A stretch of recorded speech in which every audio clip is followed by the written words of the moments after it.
আচ্ছা, এখন শোনা যাচ্ছে কিনা তোমরা একটু কমেন্টে জানাও। এখন আমার সাউন্ডটা তোমরা স্পষ্ট শুনতে পাচ্ছ কিনা?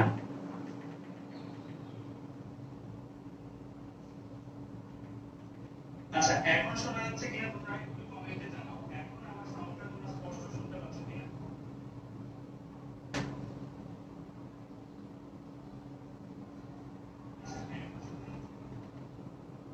আশা করতেছি তোমরা আমার কথাগুলো স্পষ্টভাবে শুনতে পাচ্ছ। আমি নিজেই টেস্ট করলাম, এখন সবকিছুই স্পষ্টভাবে শুনতে পাওয়ার কথা। তো আমি ছোট করে আমরা যদি ক্লাসে চলে আসি, আমাদের গত ক্লাসে আমরা কি করেছিলাম একটু খেয়াল করে দেখো। গত ক্লাসে আমরা বলেছিলাম যে আমাদের আদর্শ গ্যাস চ্যাপ্টারটার মধ্যে মেজর তিনটা টপিক আছে, যার মধ্যে প্রথম টপিক যেটা সেটা হচ্ছে পিভিটিএম, এই চলকগুলো নিয়ে কাজ, অর্থাৎ আদর্শ গ্যাস সূত্র আর সমীকরণ। এগুলো নিয়ে আমরা কি কি দেখেছিলাম? এগুলো নিয়ে আমরা দেখেছিলাম যে আমাদের বয়েলের সূত্র, চার্লসের সূত্র, গেলুসের সূত্র, অ্যাভোগাড্রোর সূত্র, তো এই সূত্রগুলোর মধ্যে চাপ আর আয়তন নিয়ে যে সম্পর্ক সেটা বয়েলের সূত্রে পড়েছি। চার্লসের সূত্রে আমরা আয়তন আর তাপমাত্রার মধ্যে সম্পর্ক দেখেছি। গেলুসের সূত্রে চাপ আর তাপমাত্রার মধ্যে, অ্যাভোগাড্রোর সূত্রের জন্য আমরা আয়তন আর গ্যাসের মোল পরিমাণের মধ্যে। এই জিনিসগুলো আমরা গত ক্লাসে পড়ে এসেছি। এই সূত্রগুলো থেকে আমরা কম্বাইন্ড করলে আমরা একটা সূত্র পেতাম, সেটা হচ্ছে গ্যাসের সমন্বয় সূত্র।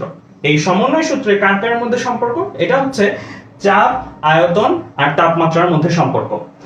এরপরে ছিল আদর্শ গ্যাস সূত্র। একটু বলে রাখি, গ্যাসের সমন্বয় সূত্রের জন্য এন কিন্তু কি থাকতে হবে? ধ্রুবক থাকতে হবে। এন ধ্রুবক থাকলে গ্যাসের সমন্বয় সূত্র আমরা ব্যবহার করতে পারবো। এন ধ্রুবক না থাকলে আমরা গ্যাসের সমন্বয় সূত্র ব্যবহার করতে পারবো না। আচ্ছা, এরপরে আদর্শ গ্যাস সূত্র, যেটা আদর্শ গ্যাস সূত্র ছিল PV = nRT। এটা সবসময় ব্যবহার করা যাবে। চাপ, আয়তন, তাপমাত্রা, মোল পরিমাণ, এই চারটা চলকের যে কোনো তিনটা চলকের পরিবর্তন হলেও এটা ব্যবহার করা যাবে। তো আমরা এই জিনিসগুলো তো গত ক্লাসে ভালো করে পড়েছি। সো গত ক্লাসে যে জিনিসগুলো সূত্রগুলো দেখেছি সেগুলোরই প্রয়োগ কিন্তু আমরা আজকে দেখব। সো আমরা সরাসরি চলো ম্যাথে চলে যাই। আর ম্যাথে যাওয়ার আগে একটা ছোট্ট ইনফরমেশন, আমি তো যেহেতু তোমাদের শর্ট সিলেবাসের জন্য আদর্শ গ্যাস চ্যাপ্টারটা পড়াচ্ছি, কি কি আসতে পারে শুধু ম্যাথস না, ম্যাথ ছাড়াও যদি বলি এই দুইটা লাইন খুবই ইম্পর্টেন্ট। এই দুইটা লাইন তোমাদের পরীক্ষায় আসতে পারে। যেমন আদর্শ গ্যাস সূত্র কি? আদর্শ গ্যাস সূত্র হচ্ছে যেই গ্যাস আমার বয়েল আর চার্লসের সূত্র মেনে চলে। অর্থাৎ মোরলেস আমি যদি বলি গেলুসের সূত্র, অ্যাভোগাড্রোর সূত্র, যার যেই গ্যাসগুলো মেনে চলে তাদেরকে আমরা বলবো আদর্শ গ্যাস। আর আদর্শ গ্যাস ছাড়া আর কি গ্যাস আছে? বাস্তব গ্যাস। অর্থাৎ চারপাশে আমরা যে গ্যাসগুলোকে দেখি সেগুলো আমার বয়েল আর চার্লসের সূত্র মেনে চলে না। মেনে চলে না অর্থাৎ তুমি বয়েলের সূত্রে দেখেছো চাপ আর আয়তনের মধ্যে সম্পর্ক। তুমি আয়তনকে দ্বিগুণ করলে চাপ কয় গুণ হবে সেটা যদি মাপো, আদর্শ গ্যাসের জন্য আয়তন দ্বিগুণ করলে চাপও ওই অনুসারে পরিবর্তিত হবে বয়েলের সূত্রে যেভাবে দেয়া আছে, রাইট? আর বাস্তব গ্যাসের জন্য তুমি যদি এভাবে মাপো যে তুমি যদি চাপ আয়তন 2 গুণ করো, তখন তুমি চাপ ওই বয়েলের সূত্র অনুসারে পাবা না। তো VF VI দেয়া থাকলে তুমি PF PI ওই সূত্র অনুসারে পাবা না। সো ওইগুলো হচ্ছে কি আমার বাস্তব গ্যাস। কিন্তু এই বাস্তব গ্যাসকেও আমরা চাইলে আদর্শ গ্যাসের মতন আচরণ করাতে পারবো। কোন শর্তে এটা? এটা হচ্ছে আমরা যদি তাপমাত্রা অনেক বাড়িয়ে দিই, অর্থাৎ আমাদের চারপাশে যে গ্যাসটা আছে ওই গ্যাসটাকে যদি আমরা একটা গ্যাস চেম্বারে নিয়ে যাই, ওই গ্যাস চেম্বারের মধ্যে আমরা যদি অনেক বেশি তাপমাত্রা দেই আর অনেক কম চাপ যদি প্রয়োগে রাখি, অর্থাৎ অনেক বেশি তাপমাত্রা আর অনেক কম চাপ, এই কন্ডিশনটা যদি আমরা ঘটাতে পারি একটা গ্যাস চেম্বারের ভেতরে, তাহলে বাস্তব গ্যাস নিয়ে আমরা আদর্শ গ্যাসের মতন আচরণ তার মধ্যে পাবো। অর্থাৎ তখন তার মধ্যে আয়তন আমি বাড়াতে গেলে বয়েলের সূত্র অনুসারে চাপের পরিবর্তন ঘটবে, চার্লসের সূত্র অনুসারে তাপমাত্রার পরিবর্তন ঘটবে, এই ঘটনাগুলো ঘটতে পারে।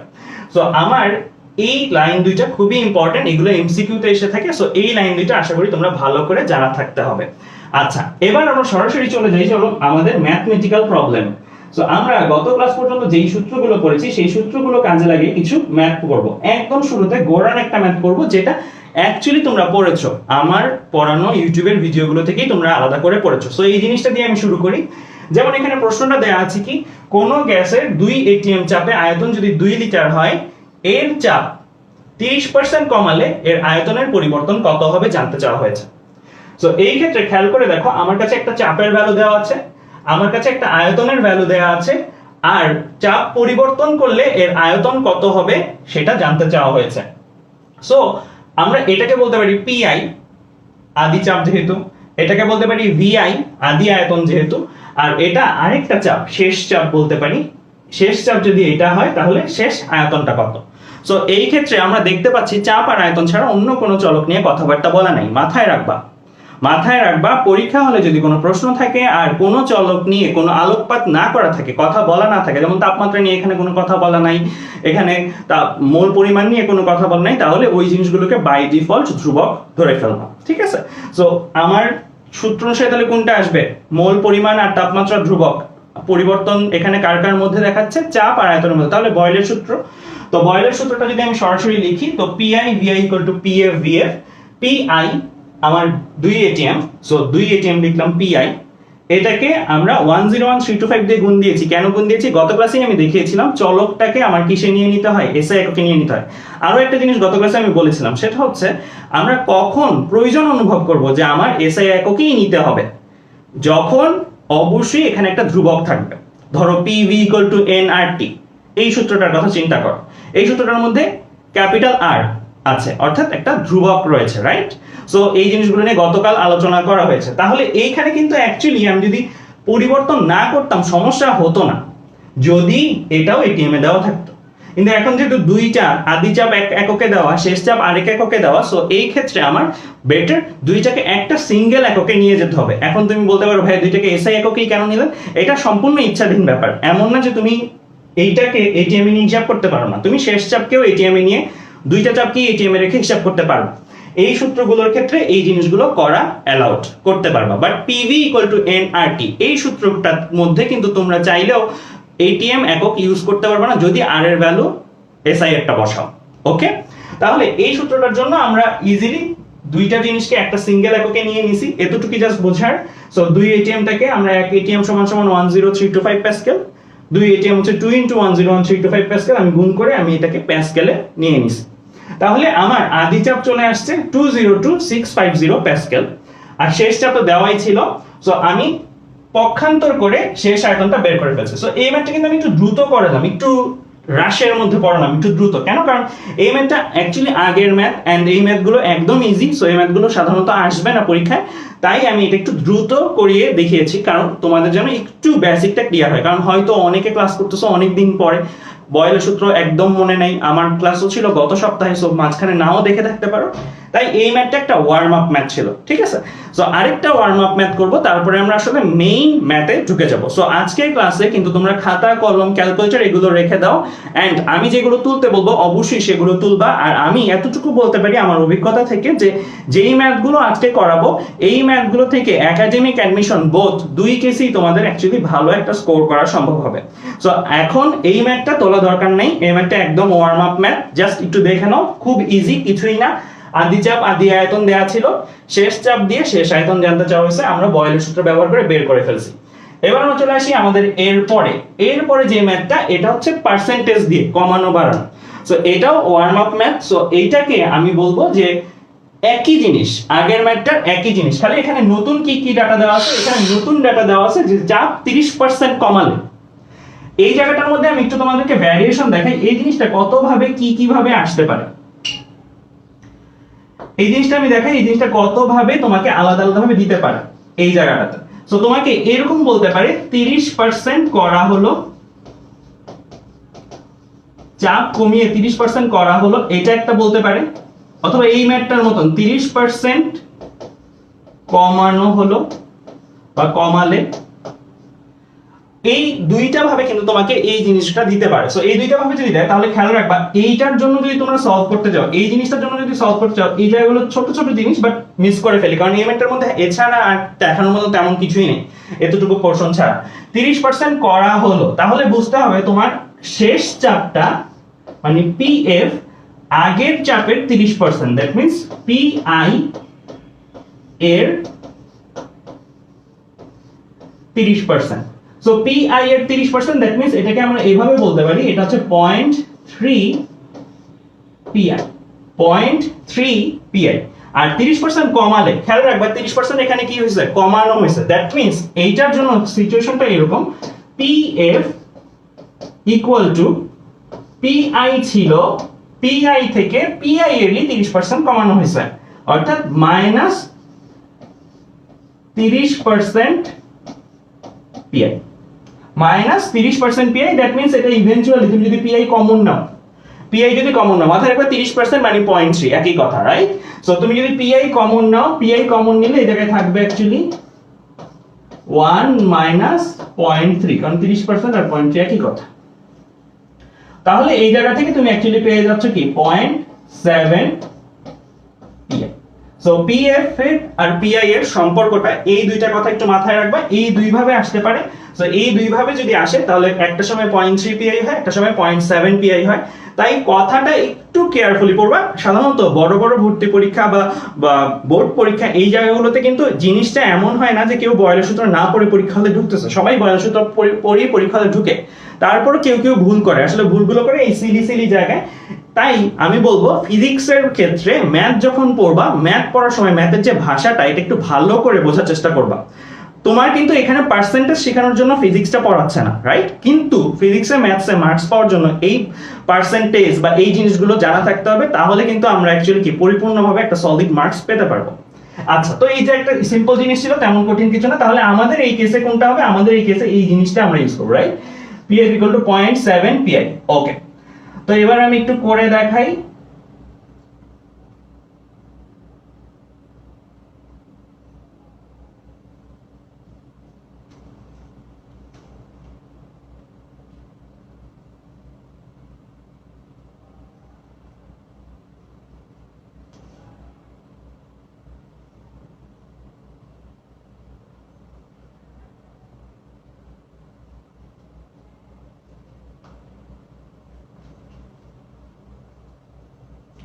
হ্যাঁ, তাহলে আমাদের এই জায়গাটার মধ্যে তাহলে আমরা কি ইউজ করব? PF equal two PI minus 30% PI, that means এটা আমার কি আসে 0.7 পিআই।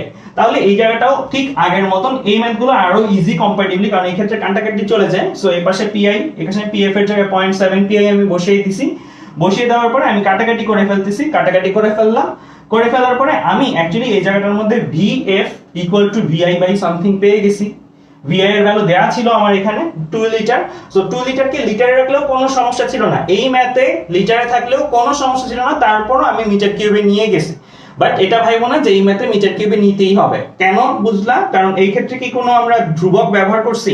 ক্যাপিটাল আর মোলার গ্যাস ধ্রুবক এরকম ব্যবহার করি নাই। তাই এই ম্যাথটাতে আমার লিটারে রাখলেও সমস্যা ছিল না। কিন্তু তারপরে আমি মিটার কিউবে নিয়ে গেছি, মিটার কিউবে নিয়ে রেজাল্টটা মিটার কিউবে আসে। যদি লিটারে রাখতে ভিআই কে, তাহলে রেজাল্টও লিটারই আসতো। তাহলে এই জায়গাটাতে আশা করি একটু ছোট ওয়ার্ম আপ করলা, যে তোমরা জানলা যে কিভাবে আসলে পার্সেন্টেজের জিনিসগুলো হতে পারে।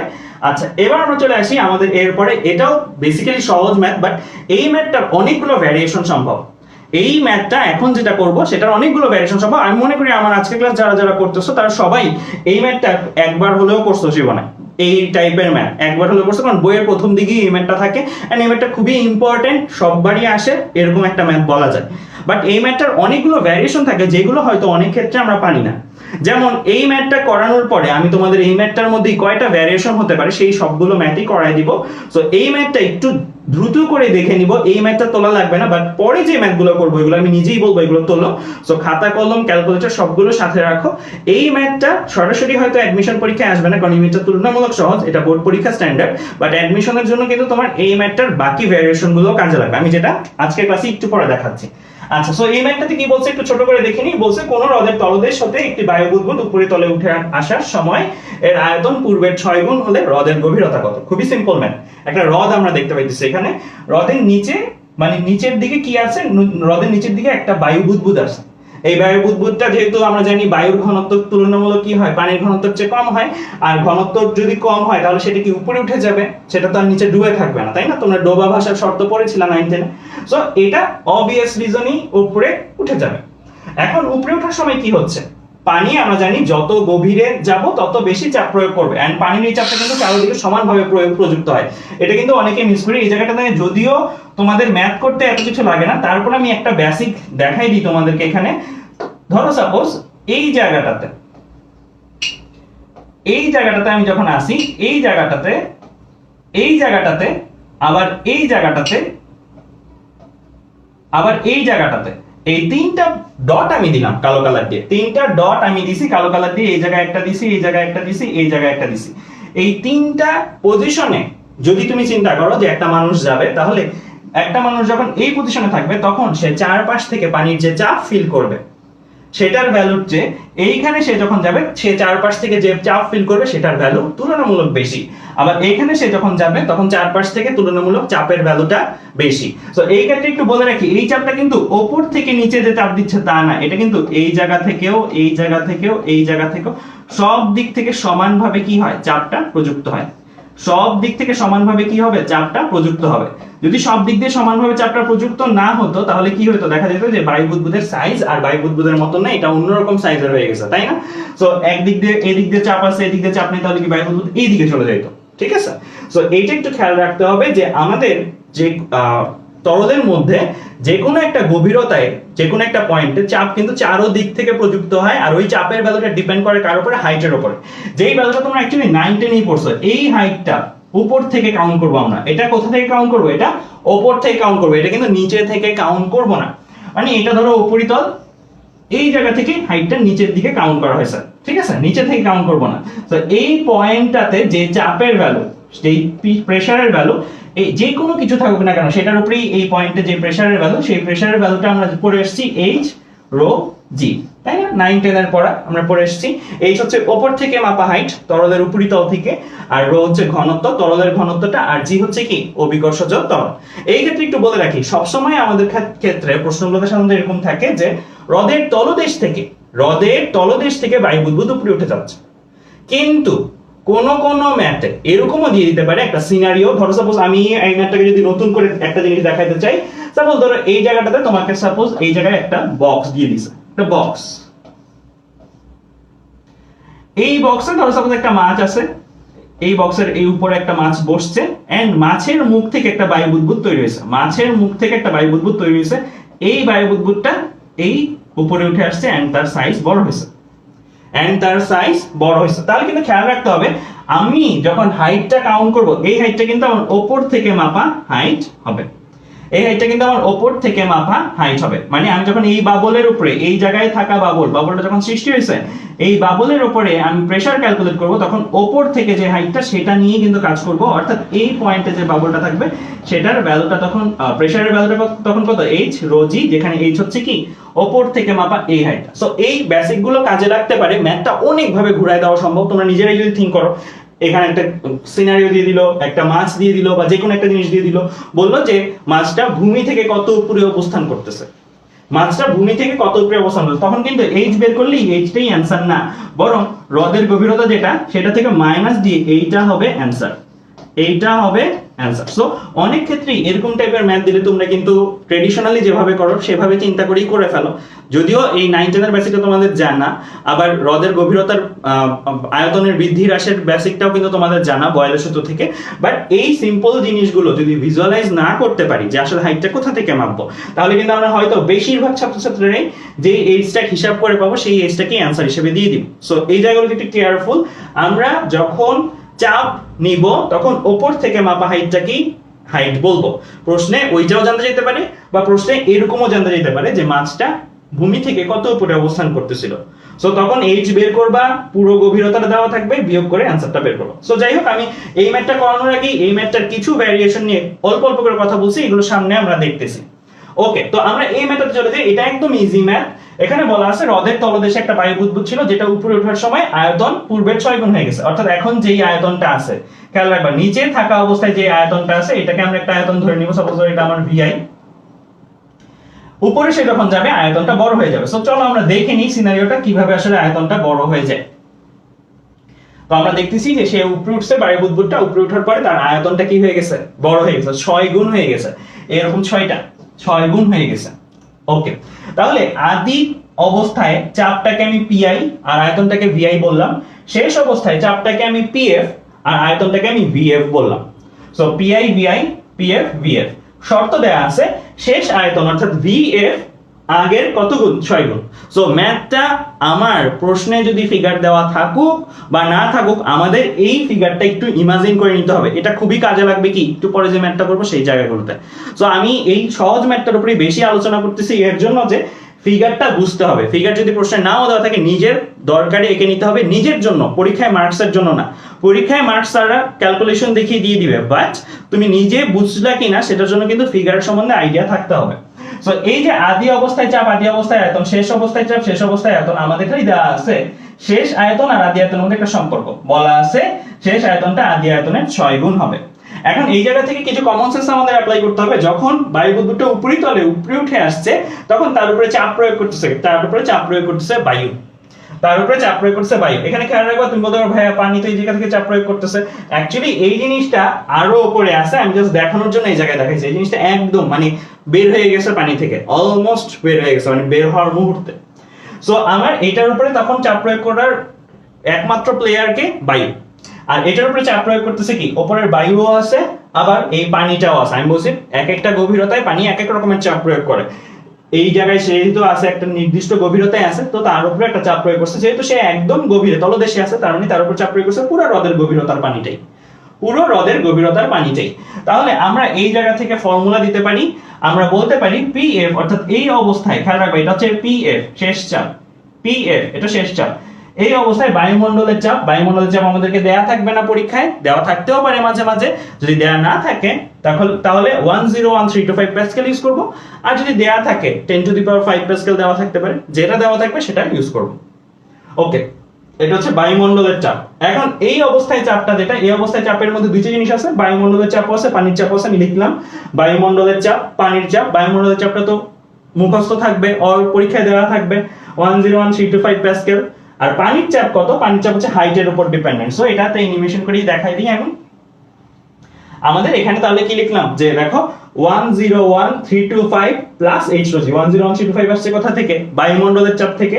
আর পানির চাপ, পানির চাপটাকে লিখছি h রো জি, যেখানে h কোনটা দেখানো হচ্ছে, h হচ্ছে উপর থেকে কাউন্ট করে, একদম তলদেশে ছিল আগে বুদবুদটা, সো তলদেশের গভীরতা পর্যন্ত, দ্যাট মিন্স পুরোটা বলতে গেলে হ্রদের গভীরতা, এক লাইনে পুরোটা বলতে গেলে হ্রদের গভীরতা। সো h রো জি, তাহলে রো কত, 1000 KG per meter cube. Rho কি, পানির ঘনত্ব। খেয়াল রাখবা পানির ঘনত্ব যদি না দেওয়া থাকে তাহলে কনসিডার করতে হবে পানিটা বিশুদ্ধ, তাহলে কনসিডার করতে হবে পানিটা বিশুদ্ধ, আর বিশুদ্ধ পানির ঘনত্ব কত, 1000 কেজি পার মিটার কিউব। পানিটা যদি ভেজাল মিশ্রিত বলা থাকে বা নোনা পানি বলা থাকে তাহলে কিন্তু আমরা 1000 ইউজ করতে পারবো না, সেই ক্ষেত্রে অবশ্য দেওয়া থাকতে হবে, সেই ক্ষেত্রে অবশ্য তোমার প্রশ্নে দেওয়া থাকতে হবে বা রো বের করে একটা উপায় থাকতে হবে। আচ্ছা, তো এবার আমরা চলে আসি আমাদের, তাহলে PI VI equal to PF VF, বয়েলের সূত্র অনুসারে এই কাজটা করব। আমরা ধরে নিচ্ছি যে এই জায়গায় যে তাপমাত্রা পানির, এই জায়গায় পানির তাপমাত্রাটা এক না, সরি এক। আমরা এই ম্যাথের জন্য ধরে নিচ্ছি যে এই জায়গায় পানির যে তাপমাত্রাটা বায়ু বুদবুদের, আর এই জায়গায় পানির বায়ু বুদবুদের যে তাপমাত্রাটা, সেই তাপমাত্রাটা এক। এটা সূত্র করার খাতিরে ধরে নিচ্ছি, কিন্তু বাস্তবে কি এটা এক হয়? বাস্তবে কিন্তু এই জিনিসটা এক হয় না। তোমরা নিজেরাই খেয়াল করে দেখবা, তোমরা যদি গ্রামের বাড়িতে যাও, পুকুরে ধরো গোসল করতে গেলা বা নামলা, পাটা ভিজিয়ে দিয়ে দেখবা যে ওপরের পানিটা তুলনামূলক একটু গরম থাকে, রাইট? যত নিচে যাব সূর্যের আলো তত কম পৌঁছায়, যত নিচে যাব পানির সূর্যের আলো তত কম পৌঁছায়, আর যত সূর্যের আলো কম পৌঁছাবে তত আসলে কি আরো বেশি কি থাকে, উত্তপ্ত থাকে, আরো বেশি কি থাকে, ঠান্ডা থাকে। উপরের পাটটা উত্তপ্ত, নিচে গেলে ঠান্ডা থাকে। দ্যাট মিন্স এই জায়গায় যে তাপমাত্রাটা, বাস্তবে এই জায়গার তাপমাত্রাটা আর একটু কুল, ঠিক আছে? এটা একটু গরম, এটা একটু ঠান্ডা, এরকম থাকে। কিন্তু এই ম্যাপগুলো যখন আমাকে এরকম ভাবে দেওয়া থাকবে, তাপমাত্রা নিয়ে কোনো কথাই বলা নাই, তখন আমরা বাই ডিফল্ট তাপমাত্রাকে ধ্রুবক ধরবো, কিন্তু বাস্তবে এটা থাকে না। এন্ড একটু পরে আমরা দেখবো কুয়েটে অ্যাডমিশনে আসা একটা ম্যাথ, যেটার মধ্যে তাপমাত্রাটাকে কনসিডার করতে বলা হয়েছে, মানে তাপমাত্রা যে চেঞ্জ হয় এই চেঞ্জটাকে আমলে নিতে বলা হয়েছে। সো ম্যাথে যদি বলে দেয় তাহলে নিব, আর ম্যাথে না বললে আমরা ধরে নিব তাপমাত্রা একই। তাহলে PI VI equal to PF VF লিখলাম, তাপমাত্রাকে আনলাম না, ঠিক আছে? কারণ আমার তাপমাত্রা নিয়ে এখানে কোনো কথাবার্তা বলা নাই। তাহলে আমি পিআই এর জায়গায় এই জায়গায় চাপের ভ্যালুটা লিখে ফেললাম 101325 প্লাস h রো জি। পিএফ এর জায়গায় আমি এই ভ্যালুটা লিখে ফেললাম 101325। তো দেখো দুইটা জায়গায় আমি ভ্যালু বসাই দিছি। আর আরেকটা জিনিস, যে ভিএফ আর ভিআই এর মধ্যে একটা সম্পর্ক ছিল, আমি দুইটাকে একই চলকে নিয়ে আসি, ভিআইটাকে ভিআই এর মতনই রাখি, আর প্রশ্নে যে প্রথমেই বলা ছিল ভিএফ ভিআই এর 6 গুণ, তো ভিএফ এর জায়গায় আমি লিখলাম 6 ভিআই। তাহলে দেখো এই ক্ষেত্রেও কিন্তু আমার ভিআই উভয় পক্ষ থেকে কাটাকাটি চলে যায়, আমার থাকবে কি h equal to 51.7 meter. So আমরা এইচটা পেয়ে গেছি, অর্থাৎ হ্রদের গভীরতাটা পেয়ে গেছি। কেন এটাকেই রদের গভীরতা বলতেছি, এবার এইচটাকেই কেন রদের গভীরতা বলতেছি, কারণ এইচটা হচ্ছে ওপর থেকে বায়ু বুদবুদটার আদি অবস্থানের হাইট, ওপর থেকে মাপা বায়ু বুদবুদের আদি অবস্থানের দূরত্ব ওপর থেকে। তো এটা বায়ু বুদবুদটা আগে কই ছিল, তলদেশে, তাই এটাকে আমরা বলতে পারি এটাই হ্রদের গভীরতা। বাট এমনও হতে পারে মাছ এখানে একটা থাকতে পারে, মাছের মুখ থেকে বায়ু বুদবুদ তৈরি হতে পারে, সেই ক্ষেত্রে কিন্তু আমরা এইচ যেটা বের করবো সেটা আসলে ওপর থেকে মাছের হাইট, ওপর থেকে বায়ু বুদবুদ উৎপত্তির হাইট, বায়ু বুদবুদ যে জায়গা থেকে উৎপন্ন হচ্ছে সেই জায়গাটার হাইট, ঠিক আছে। তো এটা খেয়াল রাখবা যে ওপর থেকে কিসের হাইট আমরা বের করছি, ওপর থেকে বায়ু বুদবুদের আদি অবস্থানের হাইট, যেটা বায়ু বুদবুদ হ্রদের তলদেশে আগে ছিল, তার মানে উপর থেকে একদম হ্রদের তলদেশ পর্যন্ত হাইট, যেটাকে এক কথায় হ্রদের গভীরতা বলা গেছে। আচ্ছা, সো এই ম্যাথটা সহজই ছিল, এই ম্যাথটাতে আশা করি কারো কোনো প্রবলেম নাই। এখন আমরা একটা কঠিন ম্যাথ দেখবো, তারপর আমরা কমেন্ট করবো তোমাদের যে অ্যাকচুয়ালি তোমরা ঠিকঠাক মতো সবকিছু বুঝতেছো কিনা। এই ম্যাথটা দেখো, এই ম্যাথটা খুবই ইম্পর্টেন্ট, আমি সাজেস্ট করবো এই ম্যাথটা তোমরা একটু চিন্তা করো। এই ম্যাথটা প্রথমে পড়ে তোমরা একটু চিন্তা করো, এরপর তো ভাইয়া আসি, তারপরে আমি করে দিব। সো তোমরা এই ম্যাথটা একটু পড়ে চিন্তা করো যে ভাইয়া এই ম্যাথটা আর আগের ম্যাথটার মধ্যে একটু তফাৎ আছে, সেই তফাৎটা কোথায়, মানে এই ম্যাথটাতে একটা সিদ্ধান্ত আসলে নিতে বলা হয়েছে। একটু এই ম্যাথটা পড়ে চিন্তা করো এই ম্যাথটার মধ্যে বিশেষত্বটা কি।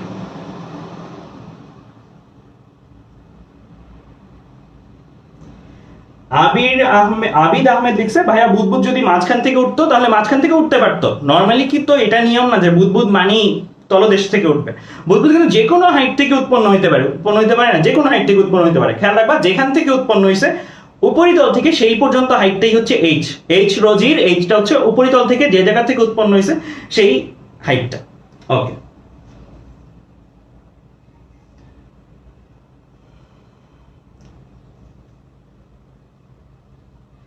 আচ্ছা বিধান লিখছো যে আমি এটিএম এ কমফোর্ট ফিল করলে সমস্যা আছে কিনা। আমি তো বললামই PI VI equal to PF VF, ওই টাইপের সূত্রগুলোতে সমস্যা নাই। কেন, কারণ ওই টাইপের সূত্রগুলোতে কোনো ধ্রুবক তুমি ইউজ করতেছো না। সমস্যা হবে যদি তুমি অ্যাকচুয়ালি কি আর বা অন্য ধ্রুবক বিশিষ্ট সূত্র ইউজ করো। সো ফিজিক্সের ক্ষেত্রে নরমালি আমরা 8.314 ইউজ করি, যেটা এসআই ইউনিটের। সেই সময় তোমার খেয়াল রাখতে হবে এটিএম না যেন প্যাসকেল ইউজ করো। এখন তুমি যদি আর এর ভ্যালুটাও এটিএম লিটার এটিএম এককে লিখে বসাও তাহলেও সমস্যা নেই, বাট খেয়াল রাখবা তুমি কিন্তু এই চ্যাপ্টারটার মধ্যেই শুধুমাত্র এটিএম ইউজ করতেছো, আর কোনো চ্যাপ্টার ফিজিক্সের সেই জায়গায় কিন্তু চাপের একক আর এটিএম ইউজ করা হচ্ছে না, সব জায়গায় প্যাসকেল ইউজ করা হচ্ছে। ধরে নাও এমন একটা সিনারিও যে স্যাররা চিন্তা করলো যে ওই চ্যাপ্টারের একটা ম্যাথের সাথে এই চ্যাপ্টারের একটা ম্যাথ রিলেট করে দিবে। চাপ নিয়ে তো অন্যান্য চ্যাপ্টারেও পড়াশোনা আছে না, অন্যান্য চ্যাপ্টারেও পড়ছো। সো যদি রিলেট করে দেয় তখন কিন্তু তুমি একক নিয়ে একটা ঝামেলায় পড়লেও পড়তে পারো। সেজন্য আমার সাজেশন ফিজিক্সে এসআই এককটা ফলো করাই বেটার।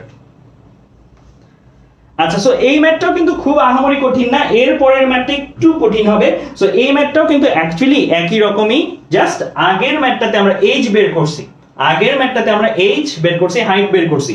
আগের ম্যাথটাতে আমার পানিটা কি ছিল, বিশুদ্ধ ছিল, রো এর ভ্যালু 1000 ধরে নিছি।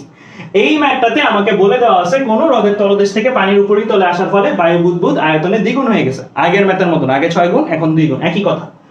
বায়ুমণ্ডলের চাপ, আগের ম্যাথটাতে বায়ুমণ্ডলের চাপ দেওয়া ছিল না, ধরে নিয়েছি 101,325, এই ক্ষেত্রে দেয়া আছে। হ্রদের গভীরতাটা আগে বের করছিলাম, কিন্তু আগের ম্যাথে হ্রদের গভীরতাটা এইচটাই জানতে চেয়েছিল, এখন হ্রদের গভীরতা দেওয়া আছে। বলছে যে তুমি কিভাবে প্রমাণ করবে হ্রদের পানি সম্পূর্ণ বিশুদ্ধ কিনা। একই জিনিস, একই সূত্র। আমি একটু আগের ম্যাথটা রিভিজিট করি। আগের ম্যাথের এই লাইনটার দিকে তাকাও, 101,325 plus H rho G VI equal to 101,325 VI। এই লাইনটা পরের ম্যাথের জন্য সত্য, জাস্ট তফাৎটা কোন কোন জায়গায় হবে। 101,325 এর জায়গায় 10 টু দি পাওয়ার 5, কারণ পরের ম্যাথটার মধ্যে 10 টু দি পাওয়ার 5 দেওয়া ছিল প্যাসকেলের ভ্যালু। রো এই ক্ষেত্রে বের করব আগে, এই ম্যাথটার ক্ষেত্রে এই যে এখন যে ম্যাথটা স্ক্রিনে দেখতে পাচ্ছ এটাতে এইচ বের করছি, রো বসিয়ে নিছিলাম নিজেরাই 1000। আর পরের ম্যাথটাতে এইচ দেয়া আছে 10 মিটার, রোটা বের করতে হবে। সো নতুন কোনো ম্যাথ হলো এটা, এটা কিন্তু অ্যাকচুয়ালি নতুন কোনো ম্যাথ না, বাট একটু চেঞ্জ করে দিলে একই জিনিস থেকে কিন্তু অনেক কিছু বের করা যায়। আমি তোমাদেরকে একটা জিনিস বুঝাই দিই, সেটা হচ্ছে যে তোমাদেরকে একটা জিনিস একটু আমি আলাদা করে একটু দেখাই।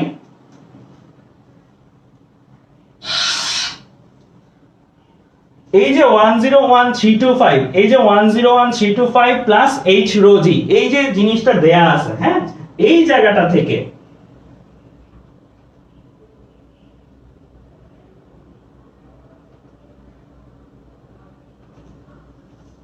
এই যে 101325 আমি তার একটু লিখি 101325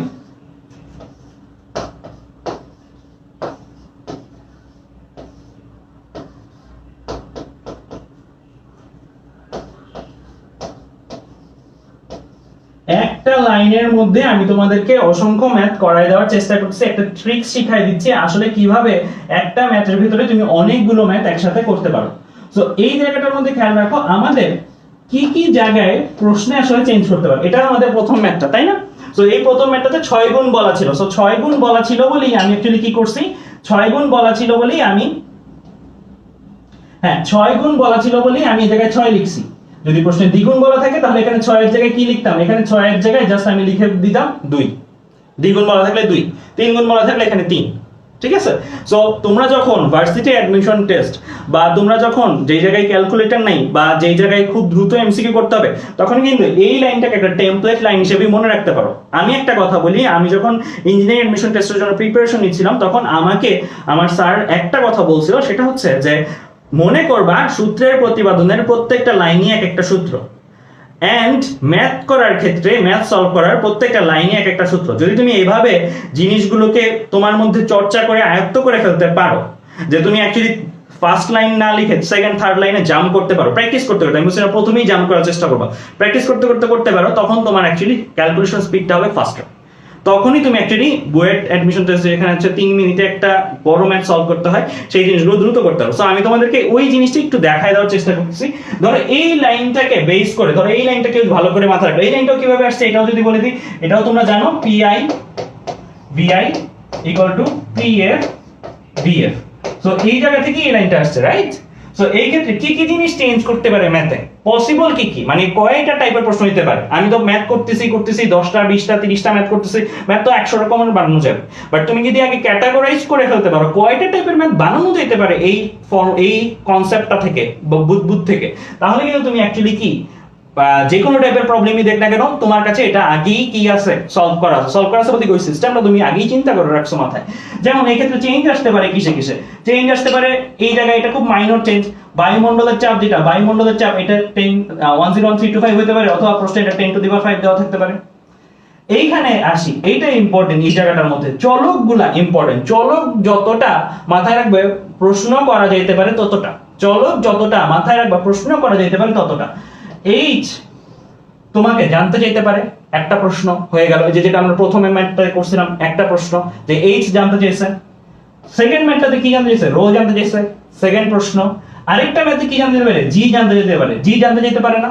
ধরো আমাকে পৃথিবীতে না ঘটনা ঘটাইলো, বললো যে মঙ্গল গ্রহে পানি পাওয়া গেছে, মঙ্গল গ্রহে সাপোজ ধরো একটা বিজ্ঞানী পানি পেয়েছে, মঙ্গল গ্রহে পানি পাওয়া গেছে বা যে কোনো একটা তরল পাওয়া গেছে, পানি হইতে হবে তা না, যে কোনো একটা তরল পাওয়া গেছে, পাওয়া যেয়ে বললো যে মঙ্গল গ্রহে এই একটা বুদবুদ নিচে থেকে উপরে উঠছে, উপরে ওঠার পরে 4 গুণ হয়ে গেছে, সো এখানে 6 এর জায়গায় 4 বসাই দিলাম। এন্ড মঙ্গল গ্রহে বায়ুমণ্ডলের চাপ, বায়ু থাকলে বায়ুর যে চাপটা সেই চাপটা বলে দিল, সেই চাপটা তুমি 101325 এর জায়গায় বসাই দিলাম।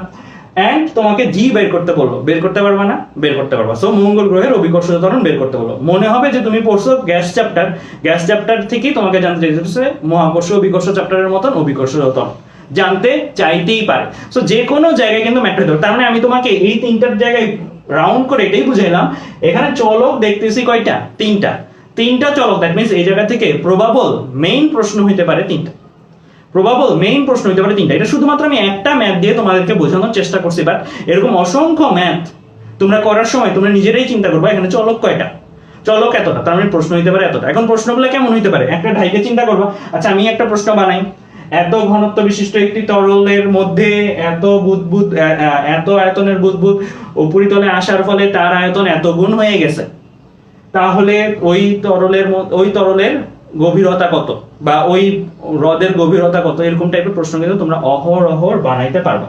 তো এই জায়গাটা থেকে আমি এটাই বুঝাতে চেষ্টা করলাম যে এই লাইনগুলা তোমরা যখন পড়বা, পড়ার সময় খেয়াল রাখবা, আমি তোমাদের অসংখ্য ম্যাথ দিছি, খেয়াল করে দেখবা ওই অসংখ্য ম্যাথের প্রত্যেকটা লাইন থেকে কিন্তু আলাদা আলাদা আরো অনেক ম্যাথের জন্ম হইতে পারে। ঠিক আছে?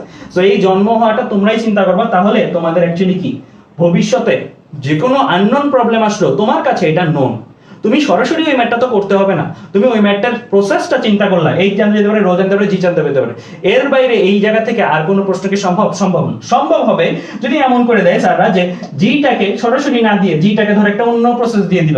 তুমি জি এর আরো ফর্মুলা পড়ছো না? তুমি জি এর আরো ফর্মুলা পড়ছিল না, gm by R square. So এই টাইপের ফর্মুলাগুলো দিয়ে তোমাকে ধরো জানতে চাইতে পারে।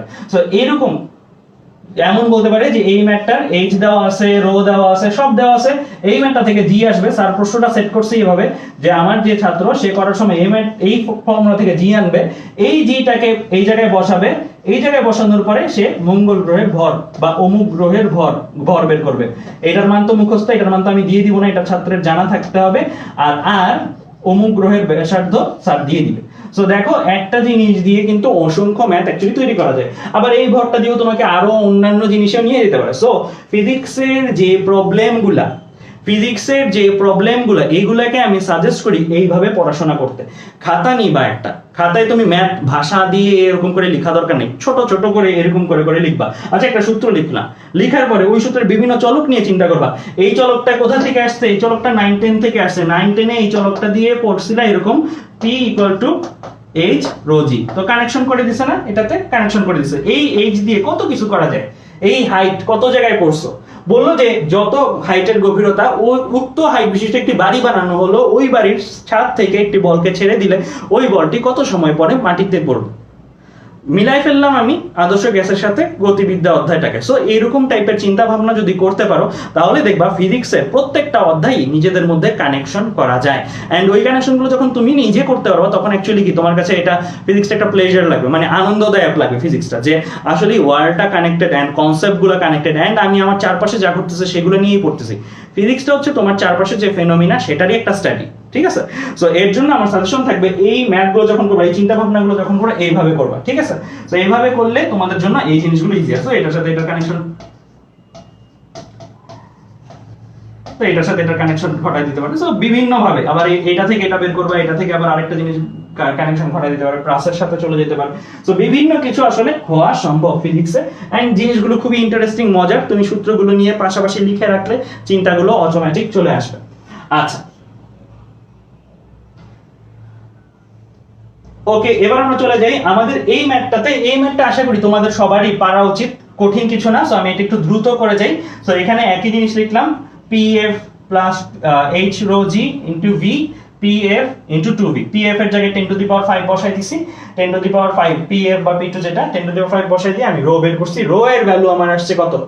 1000 এর থেকে অন্য একটা ভ্যালু। যদি 1000 আসতো, যদি 1000 আসতো, রো এর ভ্যালু বের করছি, বের করে যদি 1000 আসতো, 1000 আসলে আমি বলতাম এটা কি পানিটা বিশুদ্ধ, কারণ আমরা জানি বিশুদ্ধ পানির ঘনত্ব কত? 1000।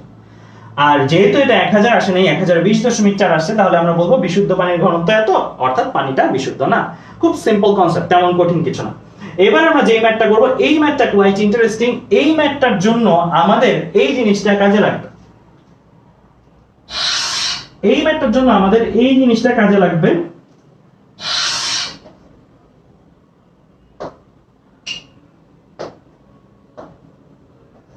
ধর সাপোজ এটা হ্রদের গভীরতাটা, মানে হ্রদ আছে এখানে একটা, বা এখানে দেয়া আছে যেটা পুকুর আছে একটা। তো পুকুরের পানি ধরো সাপোজ এটা ধরো পানি, এই পর্যন্ত ধরো পুকুরের পানি আছে। এরপরে ধরো এই জায়গাটার মধ্যে একটা বুদবুদটার কালার ধরো সাপোজ আমি গ্রিন কালার দিলাম। আচ্ছা গ্রিন কালারটা বোঝা যাবে না, আমি কমলা কালার দিলাম। একটা বুদবুদ এখান থেকে উপরে উঠবে, তাই তো? সাইজ বড় হবে। এখান থেকে উপরে উঠবে, সাইজটা বড় হবে। এখন এই জায়গায় প্রশ্নটাতে কি বলা আছে? একটি পুকুরের গভীরতা 6 মিটার। ওকে ফাইন, আমরা এটা পেয়ে যাচ্ছি 6 মিটার। বলছে যে বায়ুমণ্ডলের তাপমাত্রা 27°C এবং পানির মধ্যে প্রতি মিটার গভীরতার জন্য তাপমাত্রা 0.5°C কমে। অর্থাৎ এই যে দেখো এই পুকুরটার এই জায়গায় তাপমাত্রাটা দেওয়া আছে, আমি অন্য কালার দিই। এই জায়গায় তাপমাত্রা দেওয়া আছে, এই জায়গার তাপমাত্রা কত? এই জায়গার তাপমাত্রা দেওয়া আছে 27°C। 27°C বলছে পানির মধ্যে প্রতি মিটার গভীরতার জন্য তাপমাত্রা 0.5 ডিগ্রি সেলসিয়াস কমে। এই যে একটু আগে একটা কথা বলছি যে বাস্তবে কি হয়, বাস্তবে উপরে গরম বেশি, রাইট, সূর্যের কাছাকাছি থাকে, যত নিচে যাব সূর্যের আলো কম পৌঁছাবে এন্ড ঠান্ডা পানি থাকবে, রাইট, তুলনামূলক ঠান্ডা। এখানে তাই যে 1 মিটার নিচে নামবো 27 থেকে কত কমবে বলে দেওয়া আছে 0.5 ডিগ্রি সেলসিয়াস কমবে। আরো 1 মিটার নিচে নামবো তাহলে কত কমবে, দুইবার 0.5 কমবে, কারণ প্রতি 1 মিটার নামলে 0.5 করে করে করে করে কমে। সো এই ক্ষেত্রে খেয়াল করে দেখো আমাকে বলছে যে পুকুরের তলদেশে উৎপন্ন একটি বুদবুদ উপরিতলে পৌঁছালে আয়তনের পরিবর্তনের শতকরা হার নির্ণয় করো। তো এই ক্ষেত্রে আমরা আয়তনের পরিবর্তন শতকরা হার নির্ণয় করতেছি, ফাইন। আগে আমার এই জায়গায় ফিগার আউট করতে হবে যে এখন কিন্তু আর এই জায়গার তাপমাত্রা, অর্থাৎ যখন বুদবুদ উপরে তখন বুদবুদের বায়ুর তাপমাত্রা, আর যখন বুদবুদ নিচে তখন বায়ুর তাপমাত্রা এক না, অর্থাৎ তাপমাত্রা কিন্তু এই ক্ষেত্রে চেঞ্জ হচ্ছে। তাহলে আমি কি PI VI = PF VA ব্যবহার করলে হবে? হবে না, কারণ PI VI = PF VA ব্যবহার করা যাবে তখনই যখন আমার তাপমাত্রা কি থাকবে, ধ্রুবক থাকবে, গ্যাসের মোল পরিমাণ কি থাকবে, ধ্রুবক থাকবে। খেয়াল রাখবা এখানে কিন্তু বায়ু বুদবুদ অন্য বায়ুর সংস্পর্শে বড় হয়ে যায়নি, যেই বায়ুটা ছিল সেই বায়ুটাই তার মধ্যে থেকে উপরে ওঠার কারণে, চাপ কমার কারণে বড় হয়েছে। কিন্তু এই ক্ষেত্রে কি আছে, তাপমাত্রারও একটা ব্যাপার স্যাপার আছে, তাই আমরা এই ক্ষেত্রে বয়লের সূত্র সরাসরি ব্যবহার করতে পারবো না। এখন আমাদের সাহায্য নিতে হবে কার, PVT, তিনটা জিনিস পরিবর্তন হইতে পারে এমন একটা সূত্র, আমরা দেখে আসছি এমন সূত্রটাকে, এমন সূত্রটা হচ্ছে আমাদের গ্যাসের সমন্বয় সূত্র, যেটা কি PI VI by TI = PF VF by TF। খেয়াল রাখবা এখানে P1 V1 by T1 = P2 V2 by T2 দিলেও হবে, একই কথা। মাথায় রাখবা 1 2 I F একই জিনিস, 1 মানে আদি, I মানে ইনিশিয়াল মানে আদি, 2 মানে শেষ, অথবা F মানে ফাইনাল বা শেষ। ওকে, সো আমরা এই ক্ষেত্রে কোন সূত্র ব্যবহার করতে হবে, এই ক্ষেত্রে এই সূত্রটা ব্যবহার করতে হবে। কেন, এই সূত্রটার মধ্যে TI আর TF এক জিনিস না। TI আর TF যদি একই হতো তাহলে তো কাটাকাটি চলে যেত, কাটাকাটি চলে যে কে থাকতো, উপরে PI VI = PF VF থাকতো, মানে বয়লের সূত্র থাকতো, মানে বয়লের সূত্র থাকতো। তাই খেয়াল রাখতে হবে আমাদের যে আমরা এই ক্ষেত্রটাতে যখন তাপমাত্রা চেঞ্জ হবে, এরকম বলে দেওয়া আছে, এটা আসছে কুয়েটে আসছে, রুয়েটে আসছে, এরকম থাকবে, তখন আমরা তাপমাত্রাটাকে কনসিডার রেখে এই সূত্রটা ব্যবহার করব। ওকে, সো এই জায়গাটা ইম্পর্টেন্ট, এই জায়গাটা আশা করি তোমরা আমার এই সামনে ভালো করে বুঝবা। ওকে, এখন দেখো খেয়াল করে আমাদের এই জায়গাটার মধ্যে আমরা আদি চাপ PI, শেষ চাপ PF লিখলাম। আদি চাপ মানে কি, যখন এই জায়গায় ছিল, যখন বুদবুদটা কোথায় ছিল, এই জায়গাটাতে ছিল, এটা আমার আদি চাপ PI। এখন কে কে চাপ দিচ্ছে তার উপরে, এখন কে কে চাপ দিচ্ছে, উপরের পানিটা চাপ দিচ্ছে আর বায়ুমণ্ডলের বায়ুটা চাপ দিচ্ছে, দুইটা জিনিস চাপ দিচ্ছে। তাই আমি দেখো এই জায়গাটার মধ্যে কি করলাম, 101325 বা 1 × 10⁵, যেটা ইচ্ছা সেটা লিখতে পারো। শুধু 10⁵ লিখলেও কোনো সমস্যা নাই, এটা না লিখে, সো 101325 ও লিখতে পারো। ওকে, এই জিনিসটা একই, 101325 আর এই জিনিসটা একই। আচ্ছা, এইটা প্লাস কি আসতেছে, H rho G, এই দেখো H rho G। সো আমি H rho G আর এই আদি চাপ মানে বায়ুমণ্ডলের চাপটা সেটা লিখে ফেললাম। এটা হচ্ছে কি আমার আদি চাপ, মানে এই মুহূর্তে যে তার চাপ, এই মুহূর্তে। এখন সে যখন উপরে উঠে গেছে, উপরে ওঠার পরে তার চাপটা কি, কোনটা হয়েছে, তার চাপটা শুধুমাত্র এইটা হয়েছে, রাইট, এটা হচ্ছে একদম উপরে ওঠার পরে যে চাপটা PF, ঠিক আছে। সো উপরে ওঠার পরে তার চাপ এটা, আর যখন সে নিচে ছিল তখন তার চাপ পুরাটা, এই পুরাটা। ওকে, এখন তাপমাত্রা নিয়ে কথাবার্তা। 27 ডিগ্রি সেলসিয়াস কোথাকার তাপমাত্রা, 27 ডিগ্রি সেলসিয়াস হচ্ছে উপরের তাপমাত্রা। 27 ডিগ্রি সেলসিয়াসটাকে কেলভিনে নেওয়া হয়েছে। আমরা জানি 273 যোগ করলে ডিগ্রি সেলসিয়াসের সাথে সেই কিসে চলে যায়, কেলভিনে চলে যায়। তার মানে এই জায়গায় তাপমাত্রাটাকে আমরা বলছি শেষ তাপমাত্রা, অর্থাৎ TF বলতেছি আমি এটাকে, অর্থাৎ TF বলতেছি আমি এটাকে। আর এই জায়গায় যে তাপমাত্রাটা, এই জায়গার তাপমাত্রাটাকে আমি বলতেছি আদি তাপমাত্রা, অর্থাৎ TI বলতেছি। তো শেষ তাপমাত্রা উপরে 27 ডিগ্রি সেলসিয়াস, নিচে গেলে কি কমে, 0.5 ডিগ্রি সেলসিয়াস করে তাপমাত্রা কমে, 0.5 ডিগ্রি। তাই দেখো 300 থেকে আমি যখন নিচে নামতেছি, কত মিটার নিচে নামতে পারবো আমি তো 6 মিটার নিচে নামতে পারবো। এর বেশি নিচে কি নামা সম্ভব না, কারণ পুরোটার হাইট কত, 6 মিটার, পুরোটার হাইট কত, 6 মিটার। তাই 300 মাইনাস 1 মিটার নামলে একটা 0.5 বিয়োগ দিতাম, 2 মিটার নামলে 2টা 0.5 বিয়োগ দিতাম, 6 মিটার নামছি বলে 6টা 0.5 বিয়োগ দিছি, অর্থাৎ 300 - 6 × 0.5। তাহলে এটা গেল কি আমার এই জায়গায় বায়ু বুদবুদের তাপমাত্রাটা, এই জায়গায় বায়ু বুদবুদের তাপমাত্রাটা। তাহলে খেয়াল করে দেখো আমরা কিন্তু অলমোস্ট অনেক কিছুই পেয়ে গেছি। আমরা ভিএফ ভিআই এর মধ্যে সম্পর্ক জানি, আচ্ছা ভিএফ ভিআই এর মধ্যে সম্পর্ক বের করব।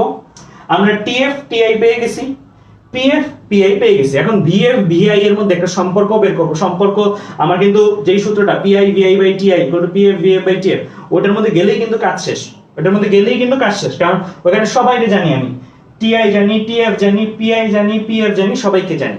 সো বসাই দিলে আমি ভিএফ আর ভিআই এর মধ্যে একটা অনুপাত পাবো। তো চলো করি, দেখাই আমরা জিনিসটা। পরের পেজে যদি যাই, খেয়াল করে দেখো আমরা এখানে কি করছি। তো আমরা এখানে কি করছি, PI VI by TI equal to PF VF by TF লিখলাম। ভিএফ আর ভিআই কে একপাশে আনছি। খেয়াল রাখবা আমরা যখন অনুপাত বা এই জিনিসগুলো বের করতে বলবে তখন শেষটাকে উপরে রাখি আর আদিটাকে নিচে রাখি। এটার ভ্যালু যদি 2 আসে তাহলে বলবো আয়তন দ্বিগুণ হইছে। এটার ভ্যালু যদি 1/3 আসে তাহলে বলবো আয়তন 1/3 হয়ে গেছে। ঠিক আছে, সো এটার ভ্যালু যা আসবে সেটাইকে আমরা বলবো কি আয়তন এত গুণ হইছে বা এত অনুপাতে পরিবর্তন হইছে। ওকে, সো আমরা ভিএফ বাই ভিআই ফরম্যাটে তাই এক পাশে করলাম সূত্রের সবগুলোকে আর বাকি সবগুলোকে অন্য পাশে করে ফেলছি। করে ফেলার পরে আমি পিআই এর ভ্যালু বসাবো, টিএফ এর ভ্যালু বসাবো, টিআই এর ভ্যালু বসাবো, পিএফ এর ভ্যালু বসাবো। জাস্ট এই ভ্যালুগুলো বসাবো। একটু আগের সাইডেই আমরা কিন্তু লিখে রাখছিলাম, কার ভ্যালু কি। ঠিক আছে, সো আমরা কিন্তু তাই করছি। দেখো পিআই এর ভ্যালু বসাইছি, টিএফ এর ভ্যালু বসাইছি, পিএফ এর ভ্যালু বসাইছি, আর টিআই এই জায়গার যে তাপমাত্রাটা সেটার ভ্যালু বসাইছি। তো ভ্যালু বসানোর পরে আমার হিসাব করে কত আসতেছে, হিসাব করে আমার আসছে 1 পয়েন্ট, এটা আসছে কত 1.596, 1.596। দ্যাট মিন্স আমি বলতে পারি আয়তন কত গুণ হইছে। এই যে এই জায়গা থেকে বুদবুদটা এই জায়গায় উঠছে, আয়তনটা কত গুণ হইছে, আয়তনটা পূর্বের 1.5 গুণ হয়ে গেছে। 1.5 মানে 1.5 গুণ অলমোস্ট। 1.596 দ্যাট মিন্স 1.6 গুণ হয়ে গেছে। ঠিক আছে, আমার কাছে কিন্তু এটা জানতে চাইনি, আমার কাছে জানতে চাইছে আয়তনের পরিবর্তনের শতকরা হার নির্ণয় করো। আয়তনের পরিবর্তনের শতকরা হার নির্ণয় করো। যদি আমার প্রশ্ন জানতে চাইতো আয়তন কত পরিবর্তন হবে তাহলে এতটুকু লিখে দিলেই হতো, এতটুকু রেখে দিয়ে বললেই হতো যে আয়তন 1.5 গুণ হবে। আর পরিবর্তন কত গুণ হবে তাহলে আমি বলবো 0.5 গুণ বৃদ্ধি পাবে। ঠিক আছে, সো এই জায়গাটাতে আমি একটা জিনিস বুঝাই দিই, একটা জিনিস এই জায়গা থেকেও একটা শতকরার ব্যাপার বুঝাই দিই। আমি যদি ভিএফ বাই ভিআই করি তাহলে এটা আসলে বোঝায় কত অংশ বা গুণ, শেষটা আদির কত অংশ বা গুণ। আমি যদি এইটা থেকে 1 বিয়োগ করি তাহলে যেটা আসবে সেটাকে আমরা বলবো যে কত গুণ বৃদ্ধি পাবে সেই অনুপাতটা। অবশ্যই এখানে খেয়াল রাখতে হবে যে বাড়ন্ত অবস্থায় থাকতে হবে, ভিএফ বাই ভিআই এর ভ্যালু 1 এর চেয়ে বেশি হতে হবে, তাহলে কত গুণ বৃদ্ধি পাবে। তাহলে সাপোজ এখন আমার এটা কত আসছে 1.5 বা 1.596, তাহলে আমরা বলতে পারি যে আগের তুলনায় এটা 1.5 গুণ হইছে আয়তনটা। এইটা যদি করি তাহলে আমরা বলবো যে কত 1.596 সূত্র অনুসারে বিয়োগ কি 1, তাহলে কত আসলো 0.596। তাহলে আমরা বলতে পারতাম যে 0.596 গুণ বৃদ্ধি পাইছে। আমার এখানে জানতে চাইছে কি পরিবর্তনের শতকরা হার নির্ণয় করো। সো তখন আমার যেটা করতে হবে, এইটা শতকরা বললেই 100 দিয়ে গুণ দিয়ে দিবা, শতকরা বললেই 100 দিয়ে গুণ দিয়ে দিবা। কত অংশের জায়গায় খেয়াল রাখো, কত অংশের জায়গায় তোমাকে যদি জাস্ট এখানে শত লাগাই দিত, শত মানে কত শতাংশ, শতাংশ বললে জাস্ট এখানে একটা কি যেত 100 গুণ যেত, এখানে একটা কি যেত 100 গুণ যেত। একইভাবে কত শতাংশ বৃদ্ধি পাবে তাহলে কি করবো, একটা 100 দিয়ে গুণ দিয়ে দিব, একটা 100 দিয়ে। তো মেইন জিনিসটাকে একটা 100 দিয়ে গুণ দিয়ে দিব, একটা 100 দিয়ে গুণ দিয়ে দিব। 100 দিয়ে গুণ দিয়ে দিলে আসলে কত আসে 59.6, তাইলে 59.6% বৃদ্ধি পাবে বলবো। 59.6 100 দিয়ে গুণ দিয়ে দিছি। ঠিক আছে, 100 দিয়ে গুণ দিয়ে দিছি শতাংশ। সো 100 দিয়ে গুণ দেওয়ার পরে তাহলে আমার কত আসছে 59.6, তখন এটা বলবো এত পার্সেন্ট বৃদ্ধি পাবে। আয়তন উপরে পৌঁছালে আয়তনের পরিবর্তন কত 59.6% বৃদ্ধি পাবে। 59.6% পদ কি হবে? বৃদ্ধি পাবে। যদি মাইনাস আসতো তাহলে কি হতো? হ্রাস পাইতো। মাইনাস তাহলে বলতাম না, বলতাম যে এত শতাংশ হ্রাস পাবে, এত শতাংশ হ্রাস পাবে, ঠিক আছে? সো আমার এখানে ভ্যালু পজিটিভ আসছে 1.596, একের চেয়ে বেশি আসছে, এখানে ভ্যালু পজিটিভ আসছে 0.596, 100 দিয়ে গুণ দিছি, যেটা আসছে সেটা হচ্ছে বৃদ্ধি, যেটা আসছে সেটা হচ্ছে বৃদ্ধি। যদি মাইনাস আসতো তাহলে বলতাম এটা হ্রাস। তাহলে এই জায়গাটা থেকে আমরা পরের লাইনে যদি পরের পেজে যদি চলে যাই, এই ম্যাথগুলো সুন্দর করে এখানে করে দেওয়া আছে, দেখো সেম জিনিসটাই করছি। আমি লিখছিলাম এভাবে VF/VI -1, এইটা লেখা যেই কথা আর এইটা লেখা একই কথা, এইটা লেখা একই কথা। সো VF - VI/VI আর ওইটা লেখা একই কথা। কিভাবে এটা? এটা আসলে বোঝাচ্ছে পরিবর্তন বাই আদি পরিমাণ, পরিবর্তন বাই আদি পরিমাণ। সো এইভাবে এত চিন্তা ভাবনা করে তো আসলে দ্রুত করতে গেলে সময় নেই, সো আমরা এইভাবে ডিরেক্টলি করে ফেলি VF/VI -1। সো -1 দিলে আসলে পরিবর্তন বাই আদি পরিমাণই বোঝায়। এটা 100 দিয়ে গুণ দিলে শতকরা পরিবর্তন কত সেটা বোঝায়, আর ভাগ না দিলে অনুপাতে পরিবর্তন হইছে কত সেটা বোঝায়। তাহলে এই পর্যন্ত যে আলোচনাগুলো, সেই আলোচনাগুলো তোমরা বুঝছো কিনা একটু কমেন্টে আমাকে জানাও, তাহলে আমরা বাকি আলোচনাগুলো প্রসিড করি। এই আলোচনাগুলো বুঝছো কিনা আমাকে একটু কমেন্টে জানাও, তাহলে আমি বাকি আলোচনাগুলো প্রসিড করি।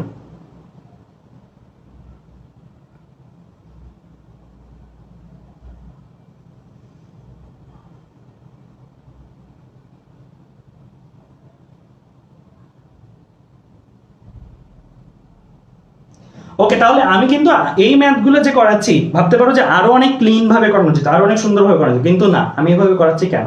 কারণ আমি এখন তোমাদের যে সিচুয়েশনটা চিন্তা করি, তোমাদের এখন সিচুয়েশন শুধু একটা ম্যাথ, এটা ম্যাথের সলিউশন, এটা এভাবে করার না। একটা ম্যাথ এটা, এই ম্যাথের সলিউশন এটা, এইভাবে পড়াটা এখন তোমাদের উচিত না। এখন তোমাদের উচিত এই ম্যাথটা এটা, এই ম্যাথের সলিউশন এটা, কেন এটা হইছে, এটার জায়গায় কি কি থাকতে পারতো, আমার কাছে শতাংশ, শতকরা, এই জিনিসগুলো কি কি থাকতে পারতো, বা তাপমাত্রা পরিবর্তন হচ্ছে কিনা, কি কি থাকতে পারতো, ম্যাথের বুদবুদটা কি তলদেশ থেকেই সৃষ্টি হইতে হবে নাকি জাহাজের পাখা থেকেও সৃষ্টি হতে পারে। তো জাহাজের পাখাটা ভূমি থেকে, পানির উপরিতল থেকে কত নিচে আছে, বা ভূমি থেকে কত উপরে আছে, এই রকম বিভিন্ন ভাবে চিন্তা ভাবনাগুলো কিন্তু এখনই করার সময়। এখন সত্যি কথা যেটা, 21 ব্যাচের স্টুডেন্টদের নরমালি প্রথম দিকের পরীক্ষাগুলোর জন্য এরকম ভাবে স্যাররা পড়াবেন, বা এরকম ভাবে পড়া উচিত যে বইয়ের ম্যাথ সলিউশন, বইয়ের ম্যাথ সলিউশন এভাবে। কিন্তু পরের স্টেপে যাওয়ার পরে কিন্তু তাদের চিন্তা ভাবনাটা কিন্তু আরো বাড়াতে হবে। আমি মনে করি তোমরা এখন যেই বয়সটাতে আসো, হয়তো একাডেমিক্যালি সেই পর্যন্ত আগাও নেই, বাট যেই বয়সটাতে আসছো, ওই বয়সটাতে এখন নতুন ম্যাথ থিঙ্ক করার সময়, নতুন ম্যাথ থিঙ্ক করার সময়। জাস্ট বইয়ের কয়েকটা ম্যাথ বারে বারে করার এটা তো লাগবেই, সাথে নতুন ম্যাথ তো থিঙ্ক করতে থাকবা, এন্ড নতুন ম্যাথ আর কি কিভাবে হইতে পারে সেটাও জানতে থাকতে চেষ্টা করবা। কারণ সবসময় তো একই টেমপ্লেট ম্যাথ বারবার আসবে না, সৃজনশীল প্রশ্নতেও আসে না, বোর্ডের পরীক্ষাও এত সস্তা পরীক্ষা না যে অ্যাকচুয়ালি একদম হুবহু ম্যাথ বই থেকে দিয়ে দেয়। সো ওই ক্ষেত্রে অনেক ক্রিয়েটিভিটি কাজে লাগাইতে হয়। সো ফিজিক্সের ক্ষেত্রে ক্রিয়েটিভিটিটা সবচেয়ে বেশি কাজে লাগাইতে হয়, অন্যান্য সাবজেক্টের চেয়ে ফিজিক্সে সবচেয়ে বেশি কাজে লাগাইতে হয়।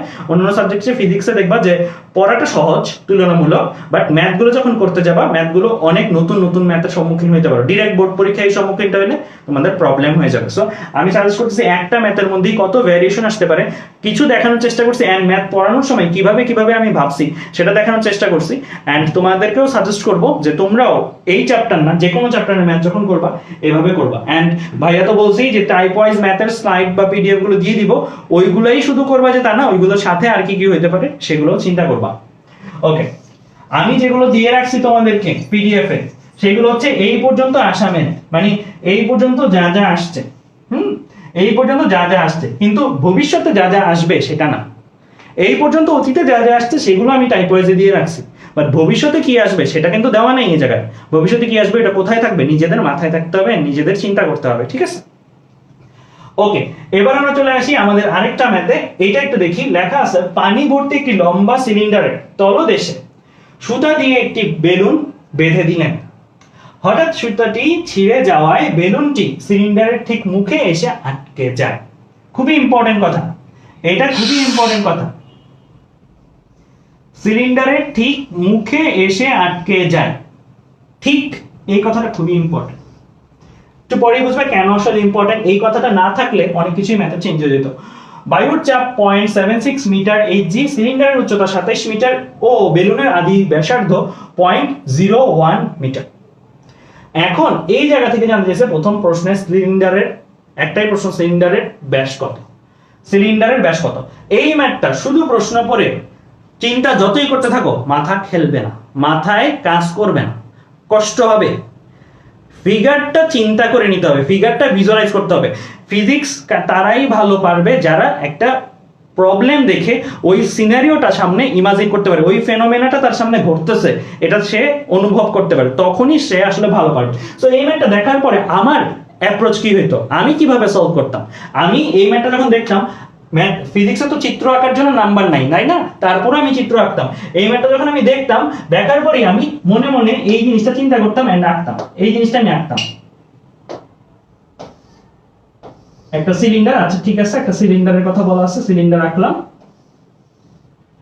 বলছে যে সুতা দিয়ে একটা বেলুন বেঁধে দিছে, সুতাটি হঠাৎ ছিঁড়ে যায়, বেলুনটি উপরে উঠে গেছে, মানে গ্যাস বেলুন আর কি, গ্যাস বেলুন রেখে দিলে উপরে উঠে যায় না, ওরকম, তাই না। তার মানে এখানে একটা সুতা দিয়ে বাঁধা আছে একটা বেলুন, একটা বেলুন এখানে আছে, বেলুনের কালারটা আমি বেগুনি কালার, একটা বেলুন এখানে বাঁধা আছে।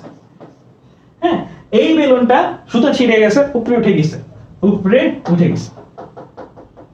তো সিলিন্ডারের মধ্যে কি ছিল, সিলিন্ডারের মধ্যে আমার হয়তো কোনো লিকুইড ছিল, উপরে উঠে গেছে, উপরে উঠে যাওয়ার পর বেলুনটা মোটা হইছে, মোটা হয়ে বেলুনটা এই জায়গায় এত মোটা হইছে যে সে আর যেতে পারে নাই, সে আটকে গেছে, সে এই জায়গাটাতে আছে। এটা ক্লিয়ার করে দিই।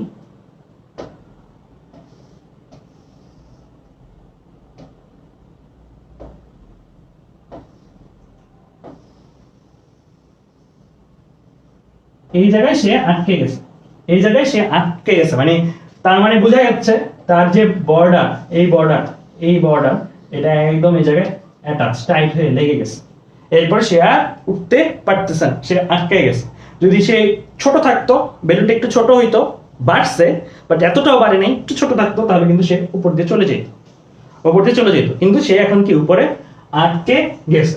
সো এখন পানি ভর্তি সিলিন্ডারটার মধ্যে উপরে উঠলে আমরা সবাই জানি যে চাপ কমে যায়, চাপ কমে গেলে তার আয়তন বৃদ্ধি পায়, আয়তন বৃদ্ধি পাইছে, আয়তন বৃদ্ধি পায় ঠিক এই জায়গাটার মধ্যে বরাবর আটকে গেছে। কেন? কারণ এখানে ঠিক কথাটা লেখা ছিল। এইটা থেকেই কিন্তু আমাদের সলিউশনে যেতে হবে। সিলিন্ডারের ব্যাস কত জানতে চাইছে, আমি যদি সামহাউ বেলুনের ব্যাস বের করতে পারি, শেষ অবস্থায়, এটা কি শেষ অবস্থা না, শেষ অবস্থায় আমরা যদি বেলুনটার ব্যাস বের করতে পারি, অর্থাৎ আমি যদি বলি 2RF বের করতে পারি। কেন F লিখলাম? ফাইনাল, শেষ অবস্থায় বেলুনটা আছে, শেষ অবস্থায় বেলুনের ব্যাস বের করব আমি ব্যাসার্ধকে আর দিয়ে লিখলে ব্যাস কেমনে বের করতে হয়, 2 দিয়ে গুণ দিতে হয়। তাহলে এতটুকু